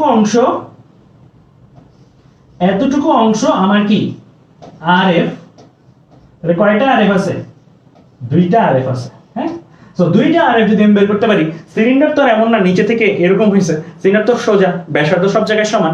সো এই জায়গায় শেষ অবস্থায় বেলুনের একটা ব্যাসার্ধ বের করে 2 দিয়ে গুণ দিয়ে 2RF যদি আমি বের করতে পারি মোট কথা, তাহলেই কিন্তু আমি কি পেয়ে গেছি, সিলিন্ডারের ব্যাসটা পেয়ে গেছি। সো এই টাইপের ম্যাথগুলোতে কিন্তু এই ফিগারটা আঁকা ব্যতীত তোমার চিন্তাটা কিন্তু সহজ হইতো না। সো ফিগারটা আঁকাটা ইম্পর্টেন্ট। এন্ড আমি শুধুমাত্র তোমাদেরকে এই ফিগারটাই যে দিব তা না, অনেক সুন্দর করে অ্যানিমেশন করা আছে, আমি তোমাদেরকে একটু দেখাই। সো এই জায়গাটার মধ্যে দেখো, এই যে বেলুনটা আছে, এই বেলুনটা উপরে উঠলো, এই জায়গায় আটকে গেছে, আর এই জায়গাটাতেই আমার কি দরকার, তার ব্যাসার্ধ দরকার, দেন 2 দিয়ে গুণ দিয়ে ব্যাস বের করা দরকার। আর আমরা আমাদের আলোচনার সুবিধার জন্য বেলুনটাকে একদম কি গোল চিন্তা করবো, বাস্তবে এমন হয় না, বাস্তবে এরকম সাইজের হয়, বাট আমরা আমাদের আলোচনার সুবিধার জন্য বেলুনটাকে কি চিন্তা করবো, একদম গোলক আকৃতির চিন্তা করবো। এই জিনিসগুলা কিভাবে চিন্তা, তুমি কেমনে বলতে পারো যে ভাইয়া আপনি কেমনে বুঝলেন গোলক চিন্তা করো, এখন তুমি কি এটার আয়তন বের করতে পারো না। তোমাদেরকে যে প্রবলেমগুলো দেওয়া হয় সেটা হচ্ছে তোমাদের এতদিন পর্যন্ত শিখে আসা প্রবলেমগুলোকে কাজে লাগানোতেই। সো তোমরা গোলকের আয়তন কিন্তু বের করতে পারো, সো গোলকের আয়তন বের করতে পারো ব্যাসার্ধের মাধ্যমে। সো তোমাদের এর জন্য গোলক হিসেবেই চিন্তা করতে হবে। সো এই জিনিসগুলো কাজ করবে কিভাবে, প্র্যাকটিস করতে কয়েকটা জিনিস ফিজিক্সের চিন্তা থেকে কয়েকটা জিনিস আসে যে প্র্যাকটিস করে সে জানে যে এই জায়গায় এই জিনিসটা এইভাবেই ধরতে হয়। সো এই 2টা জিনিসই ফিজিক্সে লাগে, চর্চা এর জন্য লাগে। আমি কেমনে বুঝলাম এটা গোলকই ধরবো, কেমনে বুঝলাম, প্র্যাকটিস করতে করতে, কারণ আমি জানি যে এইভাবে যদি এটার আয়তন বের করতে চাই অরিজিনাল বেলুন হিসেবে চিন্তা করি, তাহলে তো আমি আয়তন বের করতে পারবো না, এটা তো ইন্টিগ্রেশন দিয়ে আমার আয়তন বের করতে হবে, এটা সম্ভব না আমার এক্ষেত্রে পরীক্ষা হলে। আর আমাদের যে এইচএসসি লেভেলের নলেজ, সেই লেভেলের নলেজে গোলকের আয়তন বের করা যায় 4/3 পাই আর কিউব হচ্ছে ফর্মুলা গোলকের আয়তনে, আর আর লাগে, সো গোলকের আয়তন গোলক হিসেবে চিন্তা করা যায়। সো এইগুলো একটু খেয়াল রাখতে হবে, এই কয়েকটা জিনিস কিন্তু প্র্যাকটিসের উপরে। তাহলে এই জিনিসটা যখন আমরা করব তখন আমরা ধরে নিই সিলিন্ডারের ব্যাসার্ধ যেটা, সিলিন্ডারের ব্যাসার্ধ আর, দ্যাট মিন্স সিলিন্ডারের ব্যাসার্ধ আর বলা আসলে এই জিনিসটাকে বলা, এই জায়গা থেকে এই পর্যন্ত এইটাকে আর বলতেছে, মানে যেটাকে আমি একটু আগে আর এফ লিখছি শেষ অবস্থায় ব্যাসার্ধ, সেটাই হচ্ছে এখানে ক্যাপিটাল আর দিয়ে প্রকাশ করা। আর আদি অবস্থায় যে ব্যাসার্ধ, এটা কিন্তু দেয়া আছে, এটা কিন্তু দেওয়া আছে 0.01 মিটার, অর্থাৎ এই জায়গায় যে ব্যাসার্ধটা, এটাকে স্মল আর ধরছি, এটাকে স্মল আর ধরছি 0.01 মিটার, 0.01 মিটার। সুতা যখন ছিঁড়ে গেছে, সিলিন্ডারের মুখে আটকে যাওয়ায় শেষ ব্যাসার্ধ আর হয়ে গেছে। এটা একটু আগে আমি ঘটনাটা দেখাইছি যে ছোট আর থেকে ব্যাসার্ধ বেড়ে আর হয়ে গেছে, এটা যেহেতু খাপে খাপ এটে গেছে, সো আমরা বলতে পারি সিলিন্ডারের ব্যাসার্ধ যে কথা, বেলুনের শেষ অবস্থায় ব্যাসার্ধ একই কথা। সিলিন্ডারের উচ্চতা মানে এই যে হাইট, এটা দেওয়া আছে, এটা কত দেওয়া আছে, এটা দেওয়া আছে 27 মিটার, এই যে 27 মিটার, 27 মিটার দেয়া আছে। পানির ঘনত্ব যেহেতু পানি নিয়ে বিশুদ্ধ না অবিশুদ্ধ বলা আছে নাই, তাহলে আমরা সহজ চিন্তা করব। সহজ চিন্তা কি, 1000 কেজি পার মিটার কিউব। পানির ঘনত্ব, বিশুদ্ধ পানির ঘনত্ব 1000 কেজি পার মিটার। স্বাভাবিক বায়ুর চাপ কিছু বলা আছে, বলা নাই, তাহলে আমি মুখস্থ 101325 বসাই দেব। সো এই ভ্যালু নিয়ে কিছু বলা নাই, সো এই ভ্যালুগুলো মুখস্থ বসাই দিলাম। ওকে, তাহলে আমাদের এই ম্যাথটার মধ্যে এখন আমরা কি করব, আমাদেরকে তাপমাত্রা নিয়ে কিছু বলা আছে উপরে নিচে, তাপমাত্রা নিয়ে কিছু বলা নাই, তাহলে তাপমাত্রা কি ধরবো, ধ্রুবক ধরবো। তাহলে বয়লের সূত্র দিয়ে করে ফেলতে পারি। যদি তাপমাত্রা নিয়েও বলা থাকতে পারতো না যে তা না, পারতো, আগের ম্যাথটাতে বলা ছিল না, সো বলা থাকলেও থাকতে পারতো। আচ্ছা, এবার আমরা চলে আসি আমাদের এরপরে। তাহলে আমরা কিন্তু অনেক কিছু দেখে ফেলছি যে এই জায়গাটার মধ্যে চলক কোনটা কি। এখন এবার সূত্রের চলকগুলো দাঁড় করানো যায়। প্রাথমিক অবস্থা মানে কোন অবস্থাটা, এই যে এই অবস্থাটা, এই অবস্থাটা প্রাথমিক অবস্থায় চাপটা যেটা মানে পিআই যেটা, সেটাকে আমরা এইচ গভীরতায় চাপ মানে এই যে এই হাইটে চাপ, কোথা থেকে হাইটটা মাপে, উপর থেকে মাপে। কোথা থেকে হাইটটা মাপে, উপর থেকে মাপে। সিলিন্ডারের মাঝখানেও বেলুনটা থাকতে পারতো আগে, তখন কিন্তু আমরা পুরো হাইটটা নিতাম না, তখন আমরা 13.5 নিতাম, 27-এর অর্ধেক 13.5 নিতাম, ঠিক আছে। যে কোনো জায়গায় থাকতে পারতো। আমি উপর থেকে হাইটটা পুরোটাই নিচ্ছি, কেন, কারণ আগে বেলুনটা কোথায় ছিল, নিচে ছিল। আগে বেলুনটা কোথায় ছিল, নিচে ছিল। আচ্ছা, সো আমার নিচে যখন আসে তখন পানিও চাপ দেয়, এটার উপরের মুখ খোলা, উপরের মুখে বায়ুও চাপ দেয়। তাহলে মোট চাপ আসলে কি, এইচ গভীরতায় পানির চাপ আর উপরের যে চাপটা, উপরের যে বায়ুর চাপটা, উপরের বেলুনটা যে চাপটা পাচ্ছে সেটাকে ধরা হয়েছে পি। মানে এটা হচ্ছে আমার P1 আর এটা হচ্ছে P2, P2টা দিয়ে ধরা হয়েছে P, ঠিক আছে। একই কথা, তুমি ডাইরেক্ট ভ্যালু লিখে ফেলতে পারো, P এর জায়গায় 101325, P এর জায়গায় ডাইরেক্ট ভ্যালু লিখে ফেলতে পারো, উপরের যে চাপটা এটা 101325। আদি আয়তন আমি বলছি গোলক আকারে চিন্তা করব, গোলক আকারে চিন্তা করলে 4/3 পাই আর কিউব ফর্মুলা। শেষ আয়তন গোলক আকারে চিন্তা করব 4/3 পাই ক্যাপিটাল আর কিউব, এটা হচ্ছে ছোট আর কিউব এটার আয়তন, আর হচ্ছে বড় আর কিউব এটার আয়তন, ঠিক আছে। তাহলে আমরা এই পর্যন্ত আশা করি চলকগুলো বুঝছি, তেমন কঠিন কিছুই কিন্তু করিনি, ঠিক আছে। সো এখন কিন্তু আমি P1 P2 V1 V2 জানি, P1 P2 V1 V2 জানি, চলকের মাধ্যমে জানি, ঠিক আছে, চলকের মাধ্যমে জানি। এইচ গভীরতায় পানির চাপ, এটাকে আমি এইচ রো জি লিখতে পারি, তাই না। সো এখন আমরা চলো এই জিনিসগুলো বসাই দিব। কোথায় বসাই দিব, আমরা বসাই দিব P1 V1 = P2 V2 formula. So আমরা P1 V1 = P2 V2 ফর্মুলায় চলে যাই। তো দেখো P1 V1 = P2 V2, এখানে ফর্মুলায় চলে গেছি H rho g + P 4/3 পাই স্মল আর কিউব, কারণ নিচের এই জায়গাটার মধ্যে যে চাপটা সেটা একটু বড় চাপ, সো বড় চাপ। আয়তনটা ছোট আয়তন, উপরের চাপটা ছোট চাপ 101325 যেটা, এটাই P হিসেবে লিখছি, সো ছোট চাপ। উপরের আয়তনটা বড় আয়তন, তো 4/3 পাই আর কিউব। তাহলে বড় চাপ ছোট আয়তন, ছোট চাপ বড় আয়তন, কারণ গুণফল তো সমান হইতে হবে, তাই না। দুইটা বড় জিনিস এক পাশে গুণ গেলে, দুইটা ছোট জিনিস এক পাশে গুণ গেলে সমান হবে না। বড় ছোট গুণ, আবার ওই পাশে হচ্ছে বড় ছোট গুণ, এভাবে হইতে হবে। আর তাহলে এখান থেকে দেখো স্মল আর কিন্তু জানোই দেওয়া আছে, তুমি পিও জানো 101325, এইচও জানো 27 মিটার, রো 1000, জি 9.8, তাহলে পাই এর মানও তো জানো। ক্যাপিটাল আর ছাড়া আর কিছুই জানার বাকি নেই। ক্যাপিটাল আরটা তুমি বের করে ফেললা, ক্যাপিটাল আরটা তুমি ক্যালকুলেটরে ঘনমূল পারো না, ঘনমূল দিয়ে বের করে ফেললা। বের করে ফেলার পরে তুমি বের করছো কোনটা, বের করছো তুমি এই ব্যাসার্ধটা। তোমার বের করতে হবে কি, সিলিন্ডারের ব্যাস, সিলিন্ডারের ব্যাস। দ্যাট মিন্স তোমার এটা কি দিয়ে গুণ দিতে হবে, 2 দিয়ে গুণ দিতে হবে। তোমার এটাও লাগবে, সো আরেকটা আর আছে, সো 2r। তাহলে তুমি ব্যাস কিন্তু পেয়ে গেছো কত, 2r। তাহলে অ্যানসার কত, 3.06 into 10 to the power minus 2, 3.06 into 10 to the power minus 2, অর্থাৎ সিলিন্ডারের ব্যাস আমরা পেয়ে গেছি। সো এই ম্যাথটা বুঝতে কারো কোনো প্রবলেম আছে কিনা কমেন্টে জানাও। এই ম্যাথটা বুঝতে কারো কোনো প্রবলেম আছে কিনা কমেন্টে জানাও। এই ম্যাথটা বুঝতে কারো কোনো প্রবলেম আছে কিনা কমেন্টে জানাও।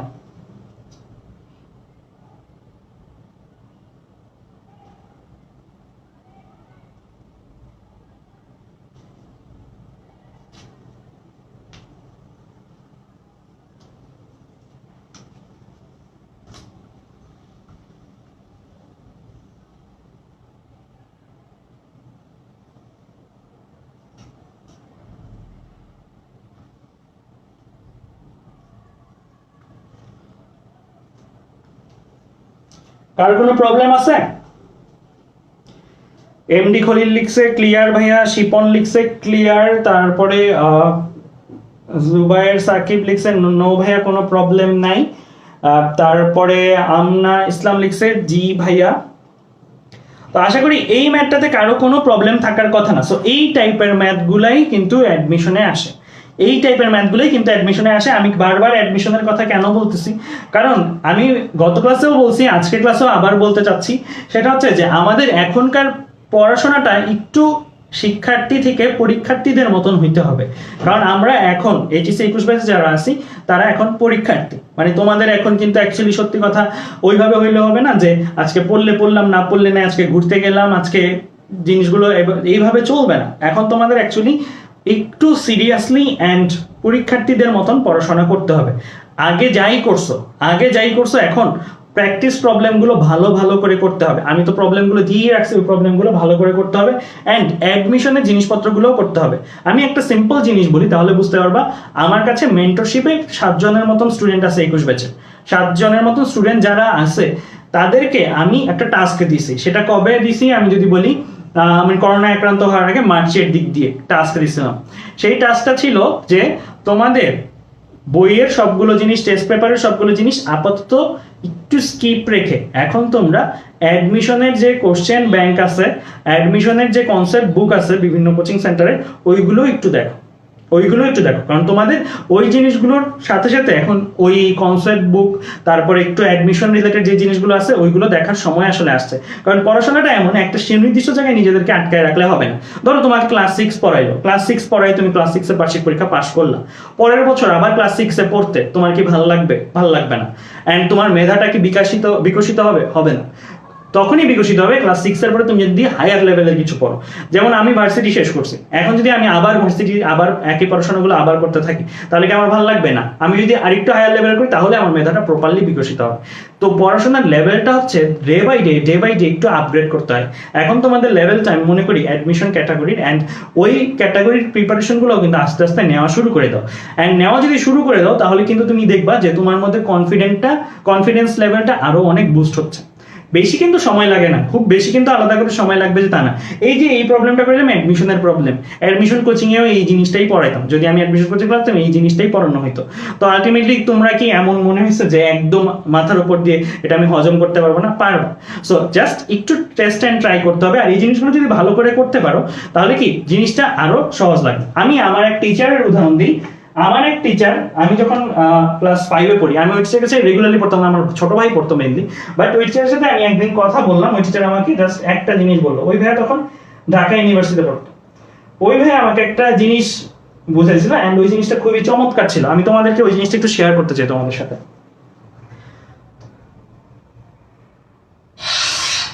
ওই জিনিসটা ছিল এরকম যে ভাইয়া আমাকে একটা জিনিস দেখাইছিল যে বলছিল যে অপার এই একটা দাগ আমি কাটলাম, এই দাগটাকে টাচ না করে, এই যে একটা দাগ কেটে দিছিল স্যার আমাকে, বলছে এই দাগটাকে টাচ না করে এই দাগটাকে ছোট বানাও, এই দাগটাকে টাচ করতে পারবা না, এই দাগটাকে টাচ না করে এই দাগটাকে ছোট বানাও। একটু তোমরা চিন্তা করে দেখো, তোমরা এই দাগটা একটা খাতায় দাগ কাটো কলম দিয়ে, অ্যান্ড ওই কলম দিয়ে কাটা দাগটাকে টাচ না করে কিভাবে ওই দাগটাকে ছোট বানানো যায়। একটু কমেন্টে জানাও তো। এই জিনিসটা আমি তোমাদের সাথে একটা ধাঁধার মতনই বলি, কারণ এই জিনিসটা থেকে অনেক জিনিস শিক্ষণীয় ছিল। আমি ক্লাস 5 এই জিনিসটা শুনছি, অ্যান্ড এখন আমার কাছে এটা মনে আছে। দ্যাট মিনস এই জিনিসটা আমার মধ্যে অনেক ইম্প্যাক্ট ফেলছে। তো তোমরা একটু বলো যে এই দাগটাকে না টাচ করে কিভাবে আমরা এই দাগটাকে ছোট বানাবো। কমেন্ট একটু জানাও যে এই দাগটাকে টাচ না করে এই দাগটাকে আমরা কিভাবে ছোট বানাতে পারি।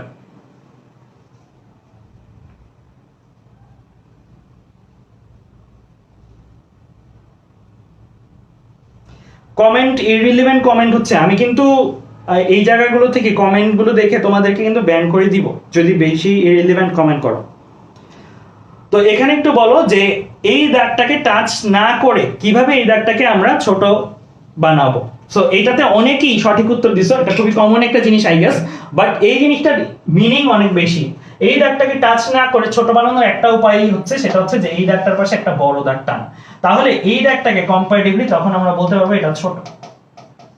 পড়াশোনার ক্ষেত্রেও ব্যাপারটা তাই। তোমরা 6 পাস করছো, 7 পাস করছো, 8 পাস করছো, 9 পাস করছো, দেন এসএসসি, দেন এখন এইচএসসি, তারপরে তোমরা অ্যাডমিশনে যাবা, তারপরে আরো স্টেজগুলো তো আছে। তোমরা এই জিনিসগুলো অলরেডি পার করে ফেলছো। এইচএসসিটা সময়ের পরিস্থিতির কারণে পার হয়নি, বাট এইচএসসি লেভেলে আমি মনে করি তোমাদের যে পরিমাণের একটা রেগুলার স্টুডেন্টের পড়াশোনা করা উচিত, সেই পড়াশোনা এইচএসসি লেভেলের পড়াগুলো একবার হলেও দেখে ফেলা উচিত। যারা এখনো দেখোনি তারা ওভারটাইম করো, তারা দিনে 9 ঘন্টা 10 ঘন্টা পড়ো, বাট একবার হলেও শেষ করে ফেলাটা অবশ্যই উচিত আমি মনে করি। সো ওভারটাইম করে তোমাদের যদি এই এইচএসসি লেভেলের পড়াশোনাগুলো শেষ হয়ে যায়, তখন তুমি এইচএসসি লেভেলের পড়াশোনাটা এখন তোমার কাছে কঠিন লাগতেছে, যখন পড়তেছো তখন তোমার কাছে কঠিন লাগতেছে। এইচএসসি লেভেলের পড়াটা সহজ বানাইতে চাও, তুমি কি করবা? তুমি অ্যাডমিশনের পড়াটা আস্তে আস্তে প্র্যাকটিস করো, ঘরোয়া ভাবে। আমি বলতেছি না কোথাও পড়তে যেতে হবে, পড়ে যেই করতে হবে, ঘরোয়া ভাবে তোমরা যদি করো। প্রি অ্যাডমিশন মেডিকেল কোর্সে ভর্তি হওয়া লাগবে না, আমাদের কোর্সে ভর্তি হওয়া লাগবে না, কোথাও ভর্তি হওয়া লাগবে না, বাট ঘরোয়া ভাবে তোমরা যদি তোমাদের কনসেপ্ট বুক বা বিভিন্ন এডমিশন কোশ্চেন ব্যাংক সেগুলো যদি একটু একটু প্র্যাকটিস করো, তুমি যখন এই লেভেলটাতে যাবা এটাও সহজ লাগবে। খেয়াল করে দেখো, তুমি এখন এইচএসসিতে আছো, তোমার এসএসসি পড়াগুলো এখন তোমার কাছে কেমন লাগে? এসএসসি পড়াগুলো এইচএসসির তুলনায় কেমন লাগে? অনেক সহজ লাগে না? বাট যখন তুমি এসএসসিতে ছিলা, তুমি যখন এসএসসিতে ছিলা তখন এসএসসির পড়াটাকে ভয় পাইতা, এসএসসির পড়াটা কঠিন লাগতো। এইচএসসিতে উঠছো বলি, এইচএসসির পড়াগুলো পড়ছো বলি এসএসসিটা এখন সহজ লাগতেছে। মানুষের মাইন্ডটা এরকম পার্সপেক্টিভ বা আপেক্ষিক ভাবেই চিন্তা করে। তুমি যদি একটা কঠিন টাস্কের মধ্যে দিয়ে যাও, তখনই তোমার অ্যাকচুয়ালি কি পূর্বের টাস্কটাকে সহজ লাগবে। বাট পূর্বের টাস্কটাই তুমি যদি বারে বারে করতে থাকো, তাহলে কিন্তু তোমার পূর্বের টাস্কটা সারা জীবনই কঠিন লাগতে থাকবে, সারা জীবনই তোমার কাছে এটা খারাপ লাগতে থাকবে। বাট এখন এইচএসসিতে পড়ে আমি তোমাদের মধ্যে থেকে দেখছি যে অনেক স্টুডেন্ট, 21 ব্যাচের স্টুডেন্ট, ওরা এখন এসএসসি ছাত্রছাত্রীদের পড়াচ্ছে, অনলাইনে ক্লাস নিচ্ছে, এন্ড ভালো ক্লাস নিচ্ছে, আমি দেখি। অ্যান্ড আমি অনেককে ইনফ্যাক্ট এরকমও চিন্তা করে রাখছি, ওরা এইচএসসি পাস করার পরে আমি ওদেরকে আমার টিমে নিয়ে নিবো, ভালো ক্লাস নিচ্ছে। সো এটা থেকে আমি বুঝতে পারতেছি যে তুমি যদি এসএসসি স্টুডেন্ট হইতো, তাহলে কিন্তু তুমি এসএসসি পড়াটা ওইভাবে পড়াতে পারতাম। তুমি যখন এর উপরের লেভেলে গেছো, তখনই তুমি এর আগেরটাকে সহজ ফিল করতেছো, অ্যান্ড তোমার ওইটার মধ্যে অনেক নলেজ, অনেক কিছু করার ইন্টারেস্ট জাগছে। সো আমার সাজেশন হবে, তোমরা এখন এইচএসসি লেভেলটাতে আসো, অ্যান্ড এইচএসসি লেভেলটা অলমোস্ট ডান, অলমোস্ট শেষের দিকে। তো তোমরা যদি অ্যাডমিশনের পড়া জিনিসগুলো ভালো করে পড়তে পারো, অ্যান্ড দেখো একটু, আমি বলছি এখন সব শেষ করে ফেলতে হবে, দেখো একটু, তাহলে তোমার এইচএসসিটা সহজ লাগবে, অ্যান্ড এই ট্রিক্সটা অনেক কাজে দেবে তোমাদের। তো এই ট্রিক্সটা অনেক বেশি কাজে দিবে। তাহলে আমি সাজেস্ট করবো যে তোমাদের এই জিনিসগুলো ভালো করে ফেলতে। এখন আমরা চলে আসি আমাদের এই যে হ্রদের গভীরতা, বুদবুদ নিয়ে আজকে ক্লাসটা অনেকক্ষণ কথা বললাম, আমাদের শর্টকাট কিছু শিখে ফেলি। আমি যদিও ব্যক্তিগতভাবে শর্টকাট শেখানোর পক্ষপাতী না, তারপরে আমি একটা শর্টকাট দেখাচ্ছি তোমাদেরকে এখানে, সো দ্যাট ধরো অনেকেই প্রশ্ন করে ভাইয়া এই জিনিসগুলো আমি যদি ডিইউ অ্যাডমিশন টেস্টে আসে তখন কিভাবে করবো, তো তখন এই শর্টকাটগুলো তোমরা ইউজ করতে পারো। একই জিনিস বলতেছে বায়ু বুদবুদ কি হয়ে গেছে, ব্যাস দ্বিগুণ হয়ে গেছে। সো আমরা তো নরমালি দেখছি PIV = PAV ভ্যালু বসায় করতাম, একবারে ডিরেক্টলি এই ফর্মুলাটা ইউজ করতে পারো তোমরা, একবারে ডিরেক্টলি এই ফর্মুলাটা ইউজ করতে পারো তোমরা। এই ফর্মুলা দিয়েও ডিরেক্ট তুমি হ্রদের গভীরতা বের করতে পারবা। n এর জায়গায় তুমি বসাবা কি, n এর জায়গায় তুমি কি বসাবা, n এর জায়গায় তুমি বসাবা যে যত গুণ হয়ে যাচ্ছে, যত গুণ হয়ে যাচ্ছে, এখানে দ্বিগুণ হয়ে যাচ্ছে। কি দ্বিগুণ হয়ে যাচ্ছে, ব্যাস না আয়তন, খেয়াল রাখবা এই জায়গার মধ্যে, খেয়াল রাখবা ব্যাস না আয়তন, এটা হচ্ছে ব্যাস, ব্যাস দ্বিগুণ হয়ে যাচ্ছে ব্যাস। আমরা কিন্তু এতক্ষণ যে ম্যাথগুলো করছি সেই ম্যাথগুলো কিসে ছিল, সেই ম্যাথগুলোতে কি ছিল, সেই ম্যাথগুলোতে ছিল যে আমাদের আয়তন যদি দ্বিগুণ হয়ে যায়, আয়তন দ্বিগুণ হয়ে গেলে ফর্মুলা কি, আয়তন দ্বিগুণ হয়ে গেলে ফর্মুলা হচ্ছে এটা। এখন কিউব আছে, কিউব নাই, এখন হচ্ছে আয়তন, এখন হচ্ছে আয়তন। আয়তন দিলে কিউব থাকবে না, আর ব্যাস দিলে, ব্যাস দিলে কিউব হয়ে যাবে, ঠিক আছে। ব্যাস, ব্যাসার্ধ এগুলো দিলে কি হয়ে যাবে, কিউব হয়ে যাবে, ঠিক আছে। ব্যাস বা ব্যাসার্ধ এগুলো দিলে কিউব হয়ে যাবে। আর আয়তন দিলে, এতক্ষণ যে ম্যাথগুলো করছি, কিউব নাই, কিউব নাই, ঠিক আছে। সো h = n-1 p/ρg, এটা ব্যবহার করব যদি আয়তন কত গুণ হয়ে গেছে সেটা দেওয়া থাকে, কিউব দিব না, এই সূত্রটাই ব্যবহার করব। p এর জায়গায় বসাবো বায়ুমণ্ডলের চাপ, বায়ুমণ্ডলের চাপ আমি বলছি না দেওয়া থাকলে 101.325, আর দেওয়া থাকলে তো ভালো 10⁵ দেওয়া থাকে ইউজুয়ালি। রো এর জায়গায় বিশুদ্ধ পানি হলে 1000, বিশুদ্ধ পানি না হয়ে অন্য কিছু হলে দেওয়া থাকবে, ওইটাই বসাবা। জি এর জায়গায় 9.8, পৃথিবীর ভূপৃষ্ঠে কাজ কারবার হলে 9.8। যদি বলে যে পাহাড়ের চূড়ায় একটা এরকম উপত্যকার সৃষ্টি হয়েছে, ওই জায়গাটার মধ্যে পানি জমছে, তখন কিন্তু 9.8 এর জায়গায় অন্য কিছু হইতে পারে, পাহাড় কত উচ্চতায় আছে উপত্যকাটা সেগুলো বের করতে বলতে পারে। তো আমি বলছি, সো এইটা একটা শর্টকাট, সেই শর্টকাটটা ইউজ করে ডিরেক্ট আমরা h এর ভ্যালু বের করে ফেলতে পারবো। এখানে দেখো এই উপরিতল চাপ 10⁵ না দেওয়া থাকলে এটা বলে দেওয়া আছে, 101.325 ব্যবহার করলে সমস্যা নাই। এন্ড এই ভ্যালুগুলা গুণ করলে 10⁵ p কে 10⁵ ধরে, রো কে 1000 ধরে, জি কে 9.8 ধরে হিসাব করলে, গুণ করলে এই 10.2 আসে, মানে এটা = কি 10.2। এটাও মুখস্থ রাখা দরকার নেই, এত শর্টকাট করতে গেলে আবার দেখা যাবে মেইন জায়গায় ভুলে গেছি, মেইন সূত্রই ভুলে গেছি। সো এর জন্য আমি বলবো যে এটাও মনে রাখা দরকার নেই, তারপরও আমি এখানে দেখাই দিলাম 10.2টা কিভাবে আসছে।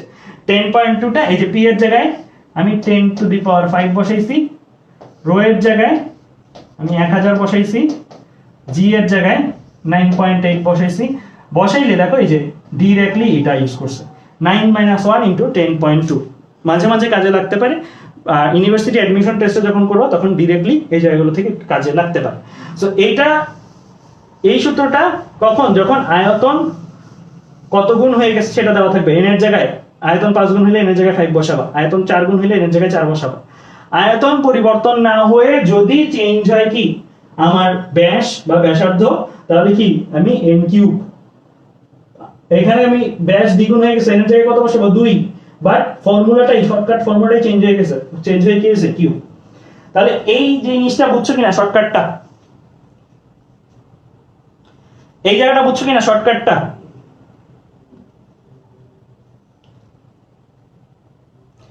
শর্টকাটটা বুঝছো কিনা? ওকে, তাহলে আমরা আজকের ক্লাসে মোটামুটি দেখলাম যে অ্যাকচুয়ালি কিভাবে কি জিনিসগুলো করতে হয়। পরের ক্লাসেও আমরা ম্যাথ প্রবলেম করব, আমাদের চার্লসের সূত্রে জিনিসগুলো করা হয়ে গেছে, পরের ক্লাসে আমরা ডিরেক্ট ম্যাথ প্রবলেম করব। এই ম্যাথগুলো আমি আর করাই দিব না, একটু বলে রাখি, এই ম্যাথগুলো করাই দিব না, এগুলো স্লাইডে আছে, এন্ড অলসো এই ম্যাথগুলো স্লাইডে আছে, এন্ড অলসো এই ম্যাথগুলো তোমাদের আমি ইউটিউব ভিডিওতে করে রাখছি। সো এই ম্যাথগুলো বাচ্চা ম্যাথ, এইগুলো আর লাগবে না এখন আলাদা করে, বাট এই ম্যাথগুলো দেখে নিবা, যদি যারা একবারেই নতুন দেখতেছো চ্যাপ্টারটাকে তারা এই ম্যাথগুলো দেখে নিবা। এন্ড অবশ্যই এই এক্সপ্লেইন মি বাটনটাতে ক্লিক করলেই আমার ভিডিওই পেয়ে যাবে। সো এই ম্যাথগুলো তাই আমি আলাদা করে আলোচনা করব না। এই জায়গায় একটা ম্যাথ আছে, এই ম্যাথটা আমরা এর পরের ক্লাসে, মানে এর পরে যে ক্লাস শুক্রবারের ক্লাসে এই ম্যাথটা দিয়ে আমাদের আলোচনা শুরু করব। সো এই ম্যাথটাও কিন্তু ইন্টারেস্টিং ম্যাথ, এন্ড চুয়েটে 2004-5 সালে আসছিল। এই ম্যাথটাও খুবই ইম্পর্টেন্ট, এন্ড এই ম্যাথটা দিয়ে আমরা পরের ক্লাসে আলোচনা শুরু করব। এখন অলরেডি মাগরিবের আজান দিয়ে দিছে। সো আজকের ক্লাসটা আমরা আর বাড়াচ্ছি না, আজকে এ পর্যন্তই। ধন্যবাদ সবাইকে।